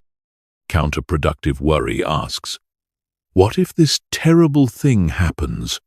Over and over, without generating any useful responses. Guilt and shame are perhaps the most painful emotions to experience, but they also contain some of the most important information about your values and integrity. Guilt tells you when your actions don't align with your values. Shame tells you when your behavior doesn't align with your identity. Both emotions are painful precisely because they indicate misalignment between who you are and who you want to be. Instead of trying to escape guilt and shame, use them as course correction signals. What do these emotions tell you about what you value? What changes do you need to make to better align your actions with your values? How can you use this information to become more consistent with your highest self? The key to transforming any negative emotion is to approach it with curiosity rather than resistance. Instead of asking, "How can I make this feeling go away?" ask, "What is this feeling trying to tell me? How can I use this energy productively? What action can I take that honors the message while moving me toward my goals?" This transformation requires practice and patience. Your habitual response to negative emotions has been reinforced over many years, and it won't change overnight. But every time you choose to transform, rather than suppress or indulge a negative emotion, you build the neural pathways that make this process more automatic. The goal is not to become someone who never experiences negative emotions. The goal is to become someone who can quickly and effectively transform those emotions into fuel for positive action. When you master this skill, you'll discover that setbacks become setups, obstacles become opportunities, and the very experiences that break most people become the experiences that make you stronger. Chapter 10. Building Unshakable Confidence Through Emotional Mastery. Confidence is not what most people think it is. It's not the absence of doubt or fear. It's not the belief that you'll never fail or face challenges. It's not the feeling that you're better than other people or that success is guaranteed. Real confidence is something much deeper and more powerful than any of these surface-level definitions. True confidence is the unshakable knowledge that you can handle whatever life throws at you. It's the quiet certainty that you have the emotional tools, mental frameworks, and inner resources to navigate any challenge, setback, or uncertainty that comes your way. It's not about never falling down. It's about knowing you can always get back up. This kind of confidence can only be built through one process: repeatedly facing difficult situations and proving to yourself that you can handle them with grace and effectiveness. You cannot think your way to confidence. You cannot affirm your way to confidence. You cannot fake your way to confidence. You can only build confidence through evidence, and evidence comes from action. But here's what most people get wrong about building confidence. They think they need to wait until they feel confident before they take action. They think confidence is a prerequisite for facing challenges rather than a result of facing challenges. This backwards thinking keeps them trapped in cycles of self-doubt and limitation because they're waiting for a feeling that can only come from doing the very things they're afraid to do. The confidence-building process works in reverse. You take action despite feeling uncertain or afraid. You handle the situation better than you expected. You extract the lessons and grow stronger. Your brain updates its assessment of your capabilities. Your confidence increases. Then you're ready to take on slightly bigger challenges, and the cycle continues. This is why emotional mastery is the foundation of unshakable confidence. When you know you can control your reactions regardless of what happens, when you know you can stay calm under pressure, when you know you can think clearly even when emotions are running high, you develop an inner certainty that makes you nearly impossible to shake. Most people's confidence is built on external factors that they can't control.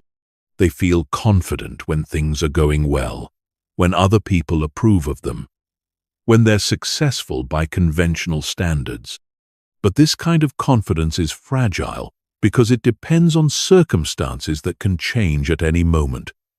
Real confidence is built on internal factors that you can control.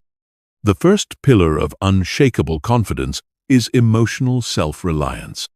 This is the knowledge that your emotional state is not dependent on other people's behavior, external circumstances, or unpredictable events.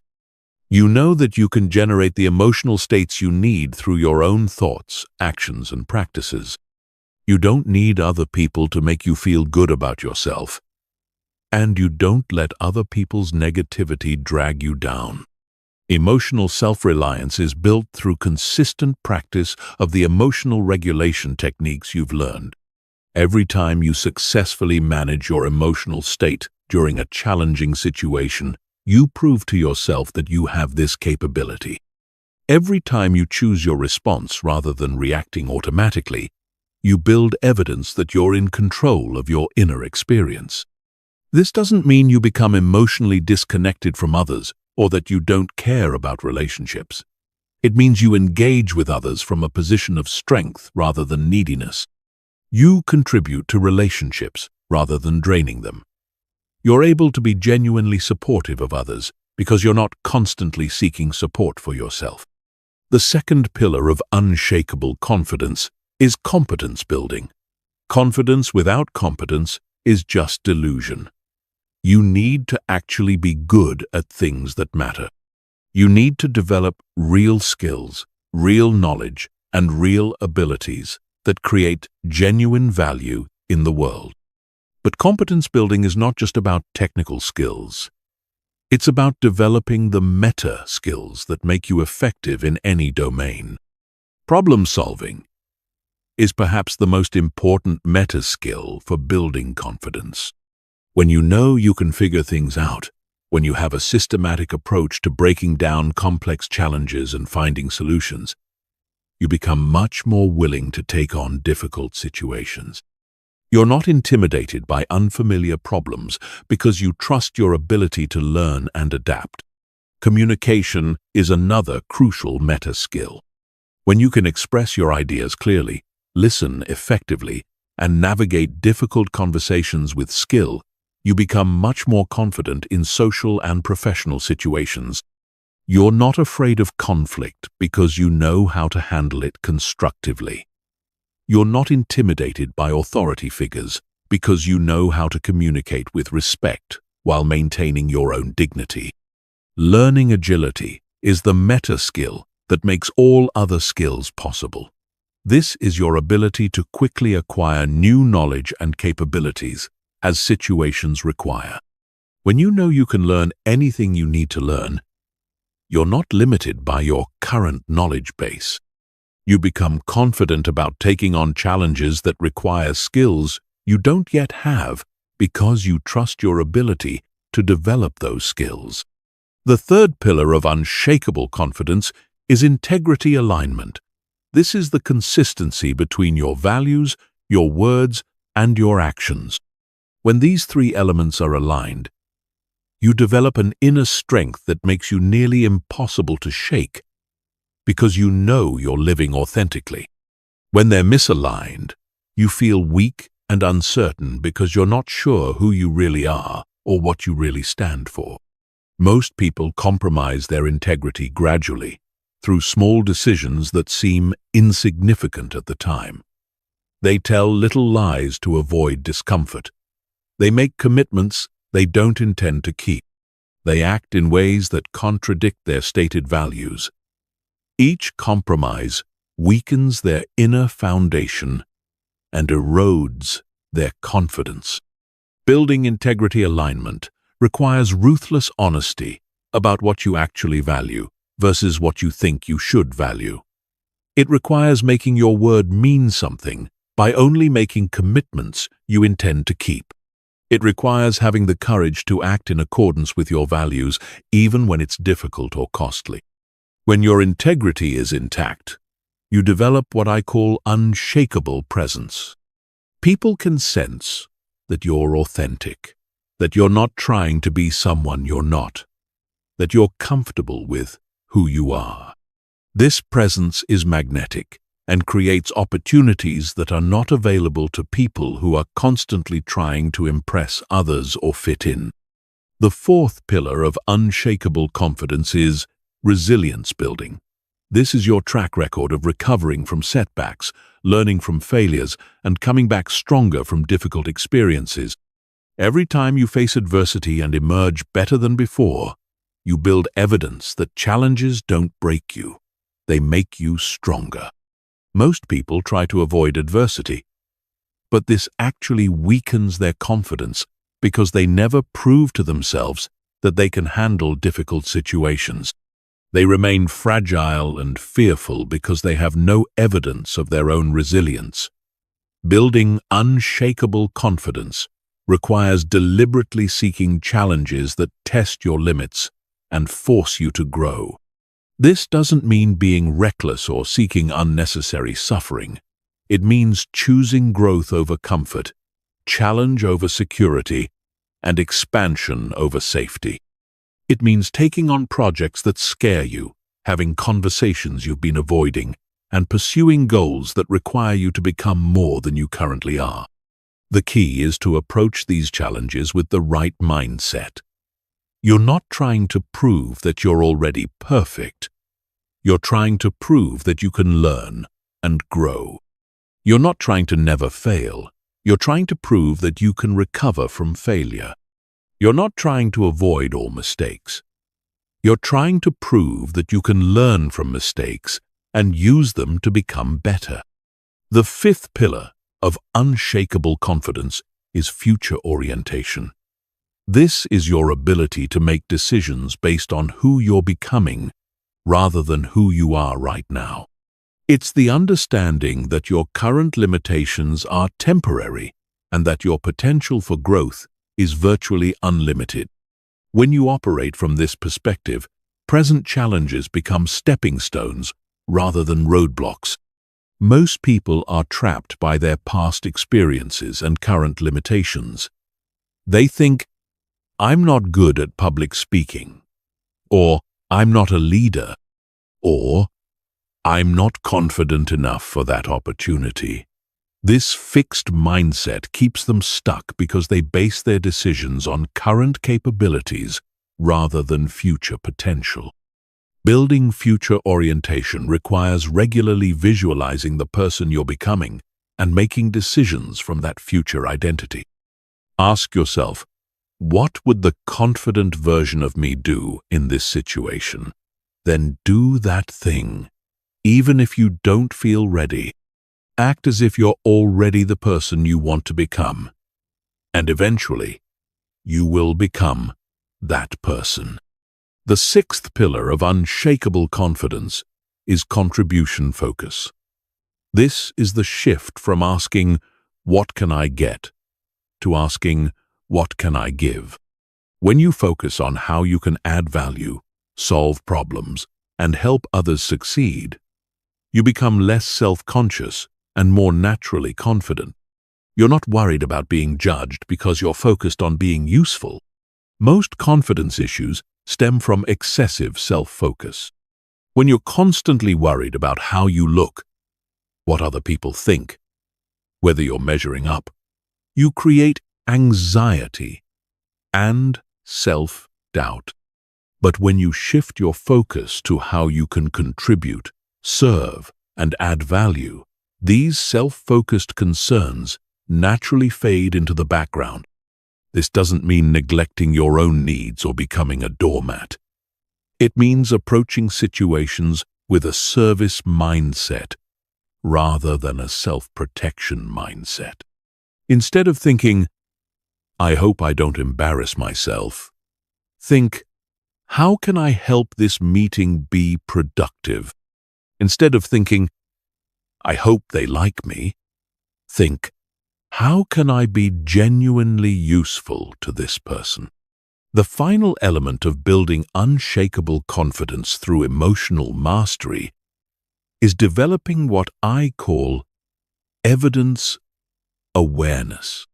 This is the practice of consciously recognizing and remembering your successes, growth, and progress, rather than focusing only on your failures and limitations. Most people have a negativity bias that causes them to remember failures more vividly than successes, and to discount their achievements while magnifying their mistakes. This mental pattern systematically undermines confidence by creating a distorted view of their actual track record. Combat this bias by keeping a success journal where you record daily wins, no matter how small.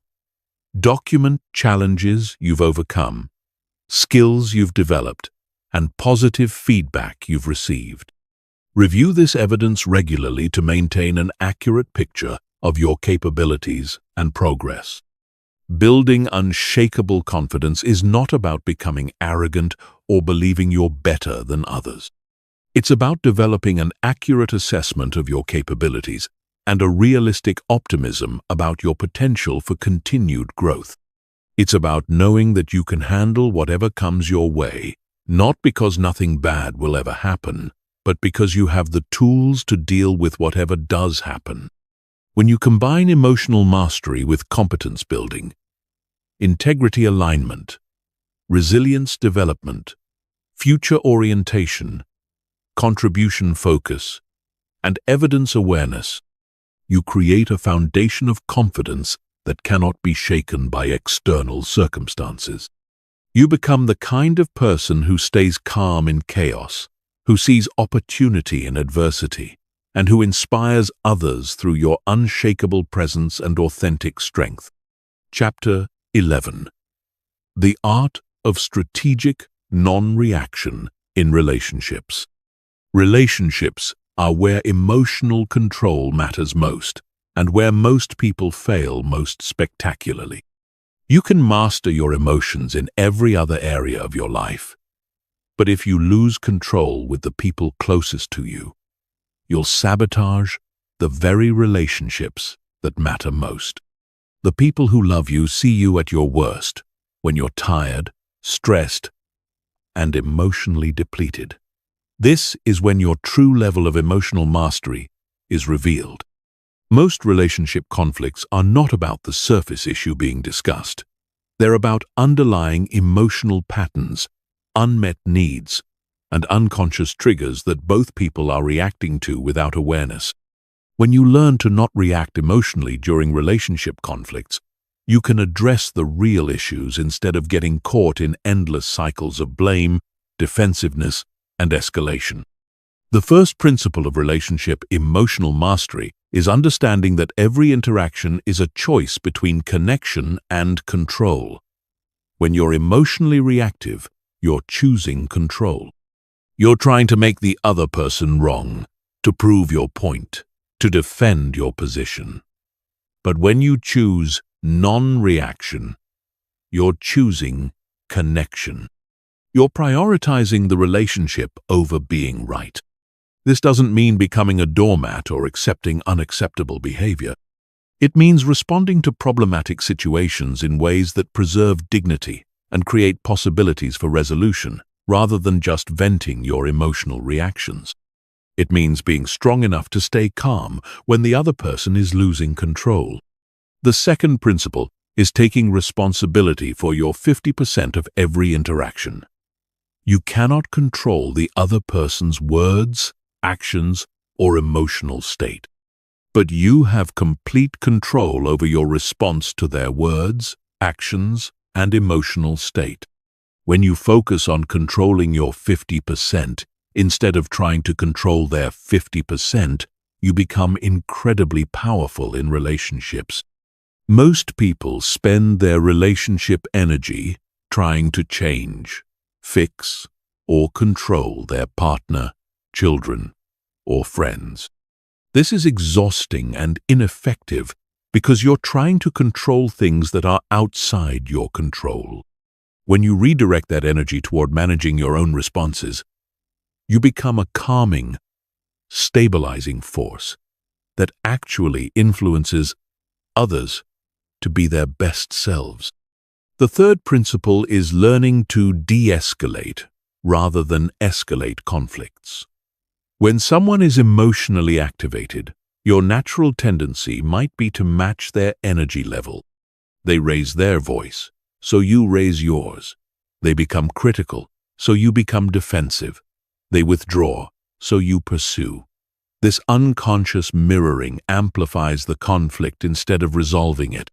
Strategic non-reaction means consciously choosing to lower the emotional temperature of interactions. Speak more quietly when they speak loudly. Become more curious when they become critical. Give space when they're overwhelmed.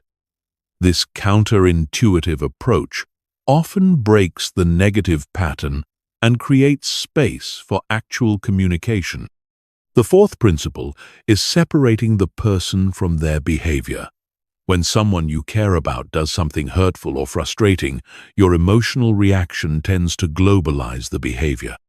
Instead of thinking, they did something inconsiderate, you think, they are an inconsiderate person.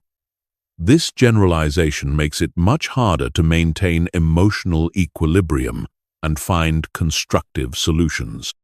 Practice seeing difficult behavior as information about the other person's current state rather than evidence of their permanent character. Maybe they're stressed, tired, overwhelmed, or dealing with something you don't know about. This doesn't excuse poor behavior, but it helps you respond with wisdom rather than reactive emotion.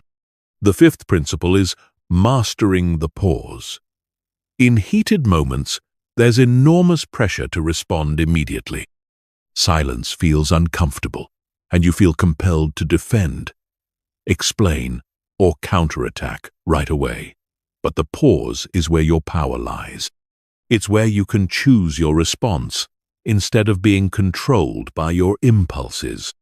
Practice saying, "I need a moment to think about that," or "Let me consider what you're saying," or simply taking 3 deep breaths before responding. These small pauses can completely change the trajectory of a conversation and often prevent conflicts that would have taken days or weeks to repair. The most advanced relationship skill is emotional Aikido. This is the ability to redirect someone else's emotional energy rather than absorbing it or fighting against it. When someone is angry at you, instead of getting defensive or angry back, you acknowledge their feelings and redirect the conversation toward solutions. When someone is criticizing you, instead of justifying your actions, you thank them for their perspective and ask for their suggestions. This approach requires tremendous emotional strength because it goes against every instinct to defend yourself when you feel attacked. But it's incredibly effective because it de-energizes conflict and redirects the interaction toward cooperation instead of competition. Remember, you cannot control whether other people choose to be emotionally reactive, but you can control whether you join them in that reactivity. When you consistently choose non-reaction in relationships, you become a source of stability and peace that others gravitate toward. You become the person others turn to during difficult times because they know you won't add to the chaos. Chapter 12. Emotional Leadership and Influence. Leadership is fundamentally about emotional influence. Your ability to inspire, motivate, and guide others depends far more on your emotional mastery than on your technical skills or positional authority. People follow leaders who make them feel confident, capable, and valued. They resist leaders who create anxiety, frustration, or self-doubt, regardless of how smart or experienced those leaders might be. The most powerful form of leadership is emotional modeling. People learn more from what you do than from what you say, especially when it comes to emotional responses. When you remain calm under pressure, others feel permission to be calm. When you respond to setbacks with resilience and problem-solving, others learn to do the same. When you treat difficulties as challenges rather than catastrophes, you teach others to adopt that perspective. This means that every emotional choice you make as a leader is not just about you. It's about the emotional culture you're creating for everyone around you. Your team, your family, your organization will tend to mirror your emotional patterns. If you're reactive, they'll become reactive. If you're anxious, they'll become anxious. If you're calm and solution-focused, they'll adopt those qualities. The first skill of emotional leadership is creating psychological safety. This is the feeling that people can express ideas, ask questions, admit mistakes, and show vulnerability without fear of judgment, punishment, or rejection. Psychological safety is created through your emotional responses to other people's imperfections and uncertainties. When someone makes a mistake, your first response sets the tone. If you react with anger, blame, or criticism, you teach everyone to hide their mistakes and avoid taking risks. If you respond with curiosity about what can be learned and focus on preventing similar mistakes in the future, you create an environment where people feel safe to be honest and innovative. The second skill is emotional contagion management. Emotions are literally contagious through mirror neuron activity and social conditioning. When you walk into a room, your emotional state influences everyone else's emotional state, often unconsciously. This gives you enormous power to influence the energy and productivity of any group. Before entering important interactions, consciously choose the emotional state you want to transmit. If you want the meeting to be productive and collaborative, embody those qualities yourself. If you want your team to feel confident about a challenging project, make sure you genuinely feel and express confidence. If you want your family to feel peaceful and connected, bring that energy to your interactions. The third skill is strategic emotional authenticity. This doesn't mean expressing every emotion you feel without filter. It means being genuine about your emotional state while choosing expressions that serve the situation and the people involved. You can be authentically concerned about a problem while expressing that concern in ways that motivate rather than discourage. Sometimes authenticity means sharing your vulnerabilities and uncertainties to create connection and trust. Other times it means projecting strength and confidence to help others feel secure. The key is matching your emotional expression to what the situation requires while remaining true to your core values and character. The fourth skill is conflict transformation. Most people either avoid conflict or handle it poorly, but leaders must be able to navigate disagreements and tensions in ways that strengthen rather than damage relationships. This requires seeing conflict as information about differing perspectives and unmet needs, rather than as personal attacks or character defects. When conflict arises, Your emotional response determines whether it becomes destructive or constructive.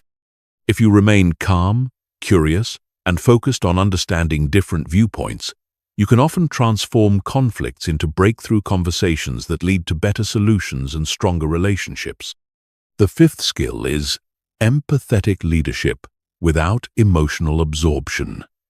You need to be able to understand and relate to other people's emotional experiences without taking on their emotional states as your own.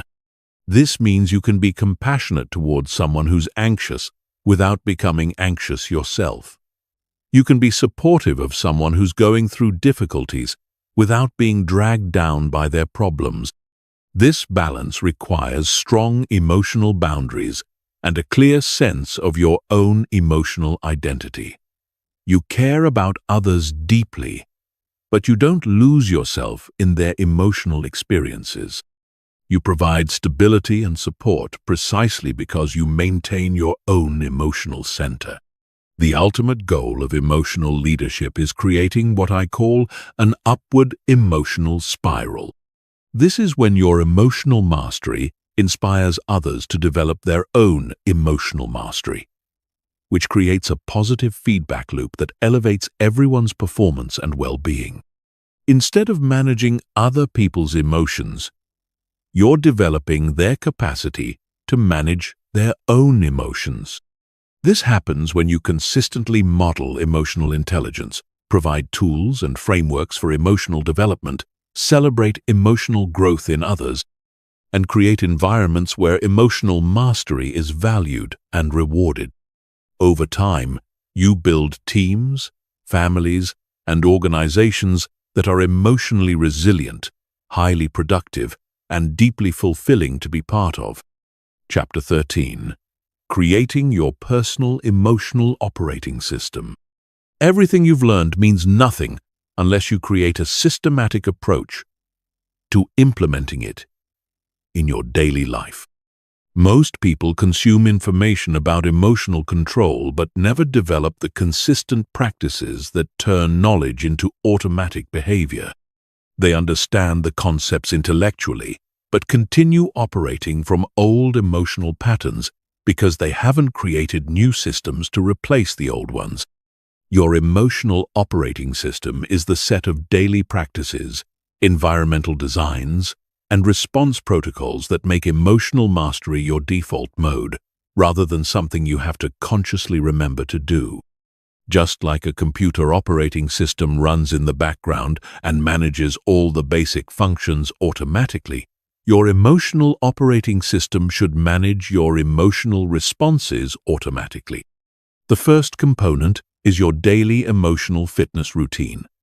Just like physical fitness requires regular exercise, emotional fitness requires regular practice. This doesn't need to be complicated or time-consuming, but it does need to be consistent. 5 to 10 minutes of focused emotional training every day will create more transformation than hours of sporadic effort. Your routine should include some form of mindfulness or meditation practice to strengthen your awareness of emotional states as they arise. It should include breathing exercises to train your nervous system to respond to stress with calm rather than reactivity. It should include some form of cognitive work, like journaling or reflection, to identify patterns and plan improvements. The second component is environmental design for emotional success. Your physical and social environment has an enormous impact on your emotional state, often without your conscious awareness. If you're constantly exposed to negative news, chaotic spaces, or emotionally reactive people, you'll find it much harder to maintain emotional equilibrium regardless of your skills and intentions. Audit your environment ruthlessly. What inputs are you consuming through media, social media, books and conversations? What does your physical space communicate about calm and order versus chaos and stress? Who are you spending time with? And how do they influence your emotional state? Make changes that support the emotional state you want to maintain. The third component is trigger identification and response planning. You need to become intimately familiar with your personal emotional triggers and have specific strategies ready for each one. This is not about avoiding triggers, which is impossible and counterproductive, but about having planned responses that align with your values and goals. Keep a trigger journal for 2 weeks. Every time you have an emotional reaction, write down what triggered it, what you felt, how you responded, and what you wish you had done differently. Look for patterns in the types of situations, people, and circumstances that tend to activate you. Then develop specific response strategies for each category of trigger. The fourth component is recovery protocols. You need systematic ways to restore your emotional equilibrium after challenging situations or periods of high stress. Without effective recovery protocols, emotional challenges accumulate and eventually overwhelm your capacity to maintain control.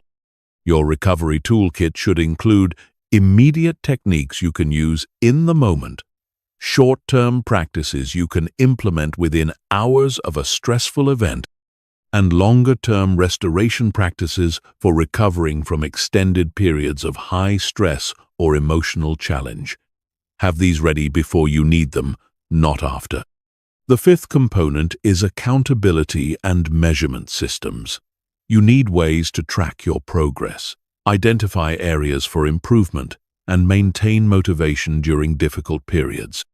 This could be as simple as a daily rating of your emotional control on a scale of 1 to 10, or as sophisticated as keeping detailed logs of specific situations and responses.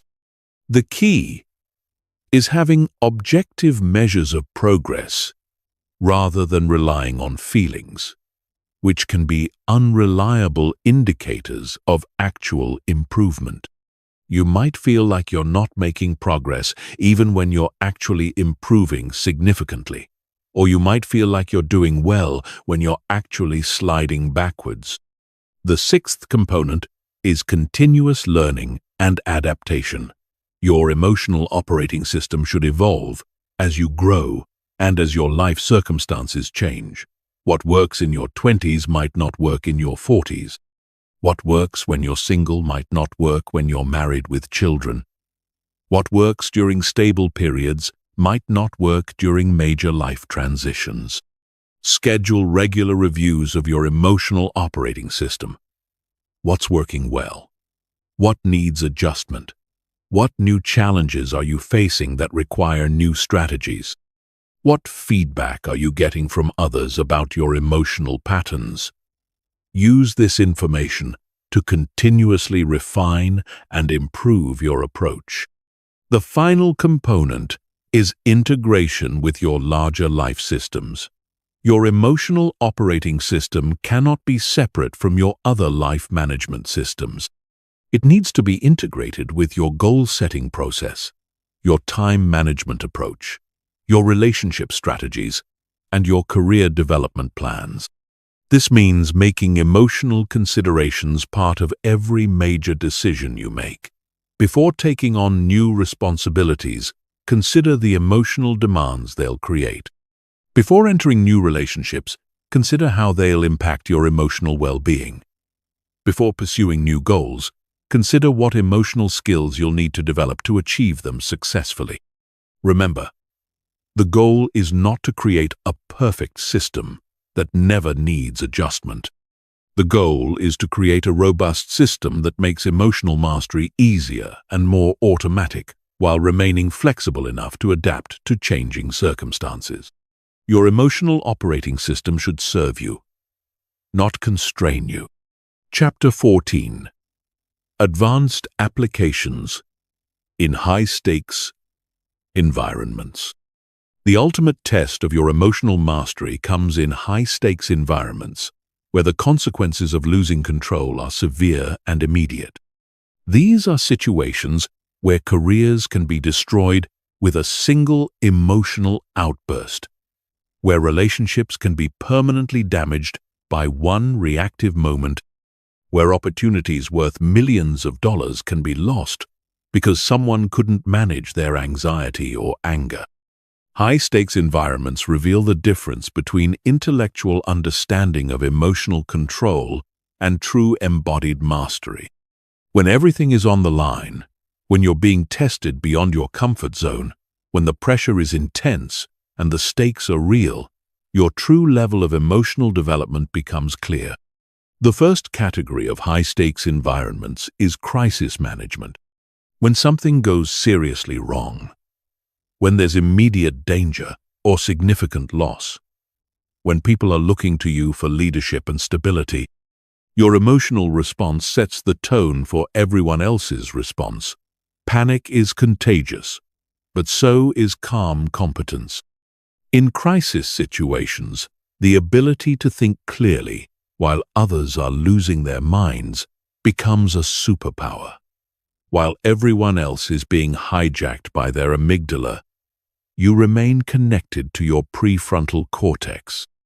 While others are reacting to the emotional intensity of the situation, you're focusing on the practical steps needed to address the actual problems. This requires advanced preparation. You cannot develop crisis emotional management skills during the crisis. You develop them during calm periods through visualization, stress inoculation training, and practice with smaller challenges. By the time the real crisis hits, your emotional control responses need to be automatic. The second category is high-pressure negotiations and confrontations. Whether you're negotiating a business deal, handling a workplace conflict, or dealing with aggressive behavior from others, your ability to remain emotionally centered gives you enormous strategic advantages.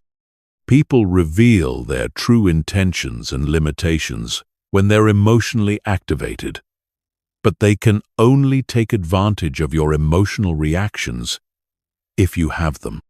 The key to negotiation emotional mastery is separating your ego from the outcome. When you're emotionally invested in being right, in getting your way, or in proving your point, you become predictable and manipulable.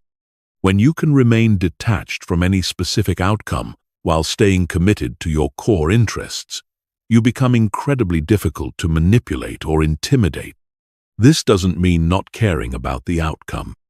It means caring more about the process than the result, more about maintaining your integrity than winning the negotiation, more about finding solutions that work for everyone than getting everything you want. The third category is performance under scrutiny. When you're presenting to important audiences, being evaluated for promotions, competing at high levels, or otherwise performing while being watched and judged, emotional control becomes crucial for accessing your full capabilities. Performance anxiety, imposter syndrome, and fear of judgment can completely undermine your actual skills and preparation. The solution is shifting focus from how you're being perceived to how you're serving others. Instead of thinking about whether you look confident, think about how you can provide value to your audience. Instead of worrying about making mistakes, focus on executing the process you've prepared. Instead of trying to impress others, concentrate on being genuinely helpful. The fourth category is dealing with extremely difficult people. Every field has people who are manipulative, aggressive, unreasonable, or emotionally volatile. Your ability to maintain your center while interacting with these individuals determines whether they drain your energy and compromise your effectiveness, or whether you can work with them productively despite their limitations. The key is not taking their behavior personally. Difficult people are usually difficult with everyone, not just you. Their emotional reactions are about their internal state, not about you specifically. When you can see their behavior as information about their stress level, insecurity, or coping skills rather than as personal attacks, you can respond strategically rather than reactively. The fifth category is managing your own success and failure. Both extreme success and extreme failure can trigger powerful emotional responses that lead to poor decisions. Success can trigger arrogance, complacency, or reckless risk-taking. Failure can trigger shame, despair, or the impulse to give up entirely. Emotional mastery means maintaining perspective and emotional equilibrium regardless of external outcomes. Success is information about what worked, not evidence that you're permanently superior.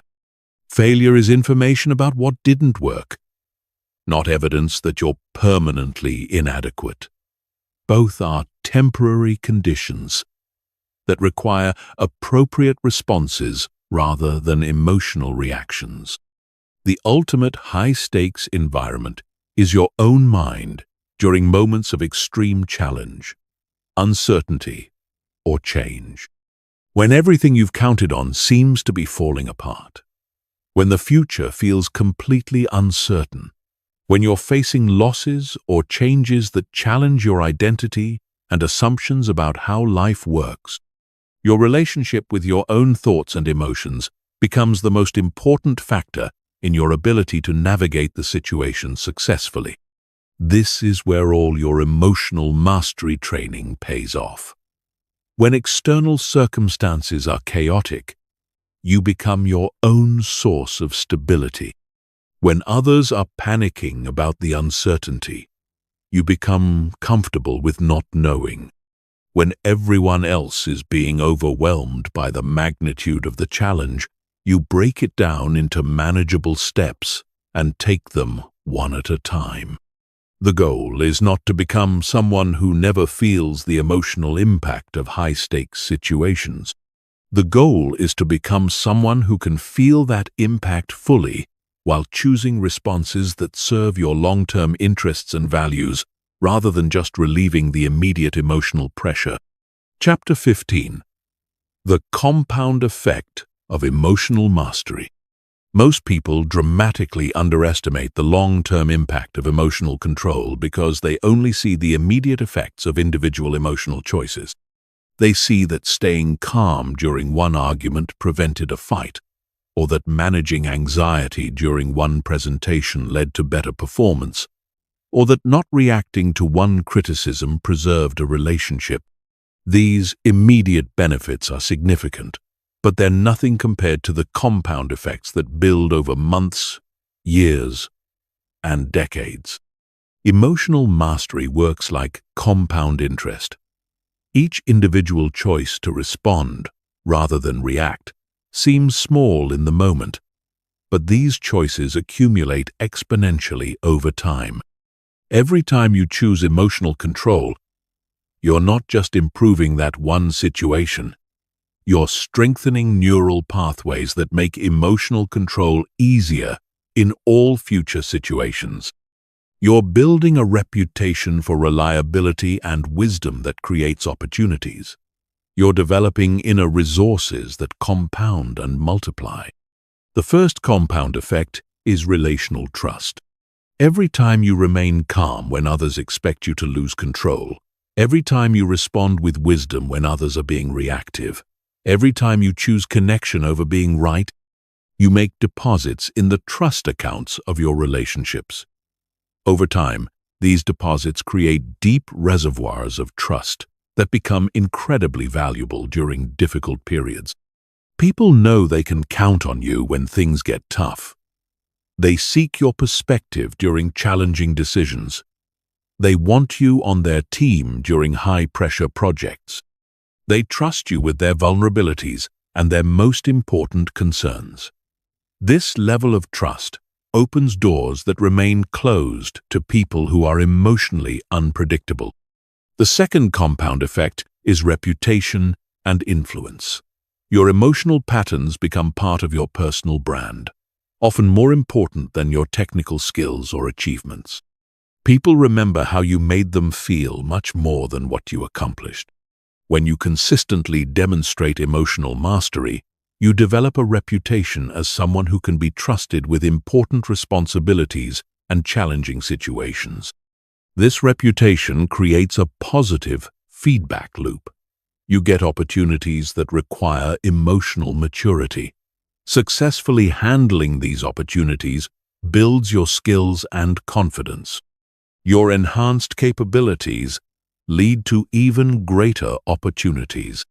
Over time, you become known as someone who performs well under pressure, who can be counted on during crises, who brings stability to chaotic situations. The third compound effect is decision-making quality. When you're not being driven by emotional reactions, you make consistently better decisions across every area of your life. You choose relationships based on compatibility and shared values rather than intense chemistry that burns out quickly.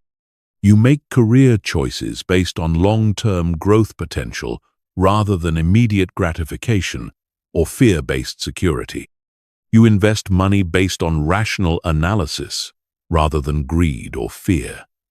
You choose how to spend your time based on your priorities and goals, rather than whatever feels urgent in the moment. You handle conflicts based on what will strengthen relationships, rather than what will make you feel better immediately. These better decisions compound over time into dramatically better life outcomes. The fourth compound effect is stress, resilience, and health benefits. Chronic emotional reactivity creates chronic stress, which has devastating effects on physical and mental health over time. Elevated cortisol levels damage your immune system, impair cognitive function, accelerate aging, and increase risk for virtually every major disease. Chronic stress literally shortens your lifespan. When you master emotional control, you dramatically reduce your stress levels and improve your health outcomes. You sleep better, think more clearly, have more energy, and maintain better physical health. These health benefits compound over decades, potentially adding years to your life and significantly improving the quality of those years. The fifth compound effect is learning acceleration. When you're not constantly dealing with emotional drama and reactivity, you free up enormous amounts of mental and emotional energy that can be redirected toward growth and learning. Instead of spending your energy managing the consequences of emotional reactions, you can invest that energy in developing new skills, pursuing meaningful goals, and expanding your capabilities. Emotional mastery also makes you a better learner by improving your ability to receive feedback, handle criticism, and learn from failures. When you're not defensive or reactive, you can extract lessons from challenging experiences instead of just being traumatized by them. This accelerated learning creates competitive advantages that compound over time. The sixth compound effect is opportunity creation. When you have emotional mastery, you become the kind of person that other high performers want to work with. You get invited to join important projects, teams, and organizations. You become trusted with sensitive information and critical responsibilities. You gain access to networks and relationships that create opportunities for advancement and achievement. These opportunities often lead to more opportunities in an upward spiral of growth and success. Each success builds your confidence and capabilities, making you ready for even greater challenges and opportunities. Over time, you gain access to levels of achievement and influence that seemed impossible when you were still trapped in emotional reactivity. The seventh compound effect is inner peace and life satisfaction. Perhaps most importantly, emotional mastery creates a deep sense of inner peace and life satisfaction that comes from knowing you're living according to your values and responding to life from wisdom rather than fear. You develop an inner stability that's not dependent on external circumstances. This inner peace is not the absence of challenge or difficulty. It's the presence of confidence that you can handle whatever life presents. You know that external circumstances are temporary, but your ability to respond with wisdom and grace is permanent. This creates a quality of life that's available regardless of your circumstances. The ultimate compound effect of emotional mastery is becoming anti-fragile. This means you don't just survive challenges and setbacks. You become stronger because of them. Every difficult situation becomes an opportunity to practice and strengthen your emotional skills. Every person who tries to manipulate or upset you becomes unwitting training for greater mastery. When you reach this level of emotional development, you become virtually unshakable. Not because nothing difficult ever happens to you, but because you have unshakable confidence in your ability to handle whatever does happen. You become a source of strength and stability for others, a person who makes every situation better simply by being present and emotionally centered. This is not just about personal success or achievement, though those will certainly follow. This is about becoming the kind of person who contributes to raising the emotional intelligence and maturity of everyone around you. You become part of the solution to the emotional reactivity and dysfunction that plagues so much of human interaction. The choice is yours. You can continue living at the mercy of your emotional reactions, letting temporary feelings drive permanent decisions, remaining trapped in cycles of regret and limitation. Or you can commit to the patient, consistent practice of emotional mastery and unlock the compound benefits that will transform every aspect of your life. The time to start is now. Not tomorrow when you feel more motivated. Not next week when your schedule is clearer. Not next year when your life is less stressful. Now.